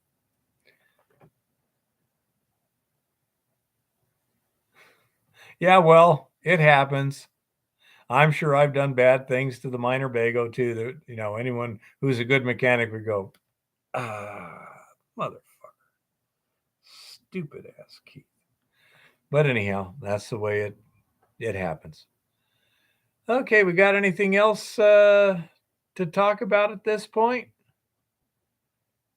Any questions, clarifications, unsupported assertions?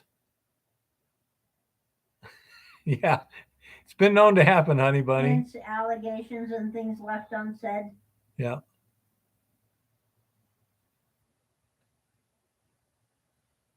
Sounds great. What day of the week are you going to be here, Jeff? Jeff Coate says he'll be coming through. You said this weekend or the next? Ooh, weekends are bad, Jeff. We're usually in the field, but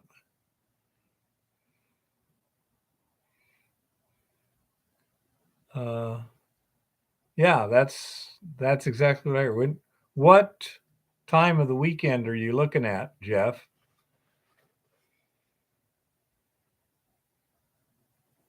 We usually take off for the field about noon on Friday and get back either Sunday afternoon or Monday morning. You could probably swing a Friday. What time Friday, Jeff? If it's not too late, we could probably manage that.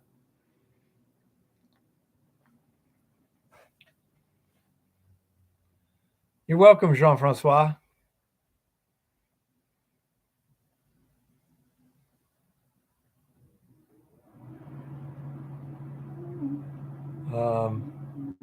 What time of day, Jeff? You said lunch, so I presume around noonish. We could probably make that happen without too much trouble.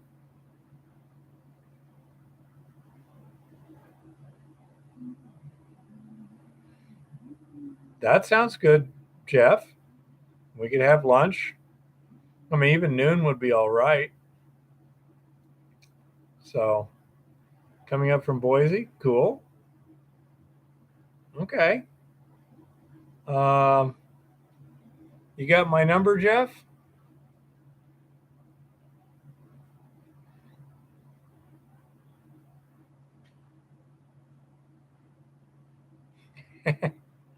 Okay, John.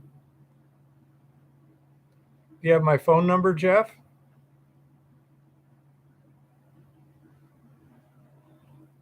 Okay, let me.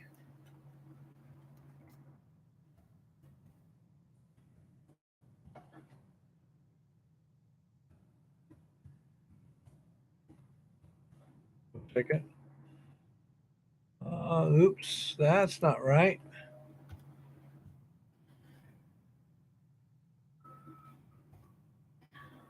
There's my email. Oh no. Noon is okay. Intern says, take care, Eva. And Keith, thanks for your time. You're most welcome, intern. Thank you, intern. Have a good night. I didn't see Tricky tonight. I think he dropped in for just a little bit. Didn't say much. Go for it, Chris.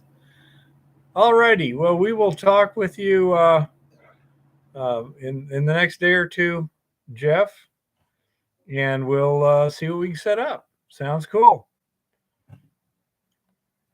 Alrighty. Well, without anything else, I guess we'll call it a night. Had a good time as usual, and learned some stuff and helped other people learn some stuff. So I call it a positive. So I guess I'll call it an end of the night. Happy prospecting and keep it safe out there.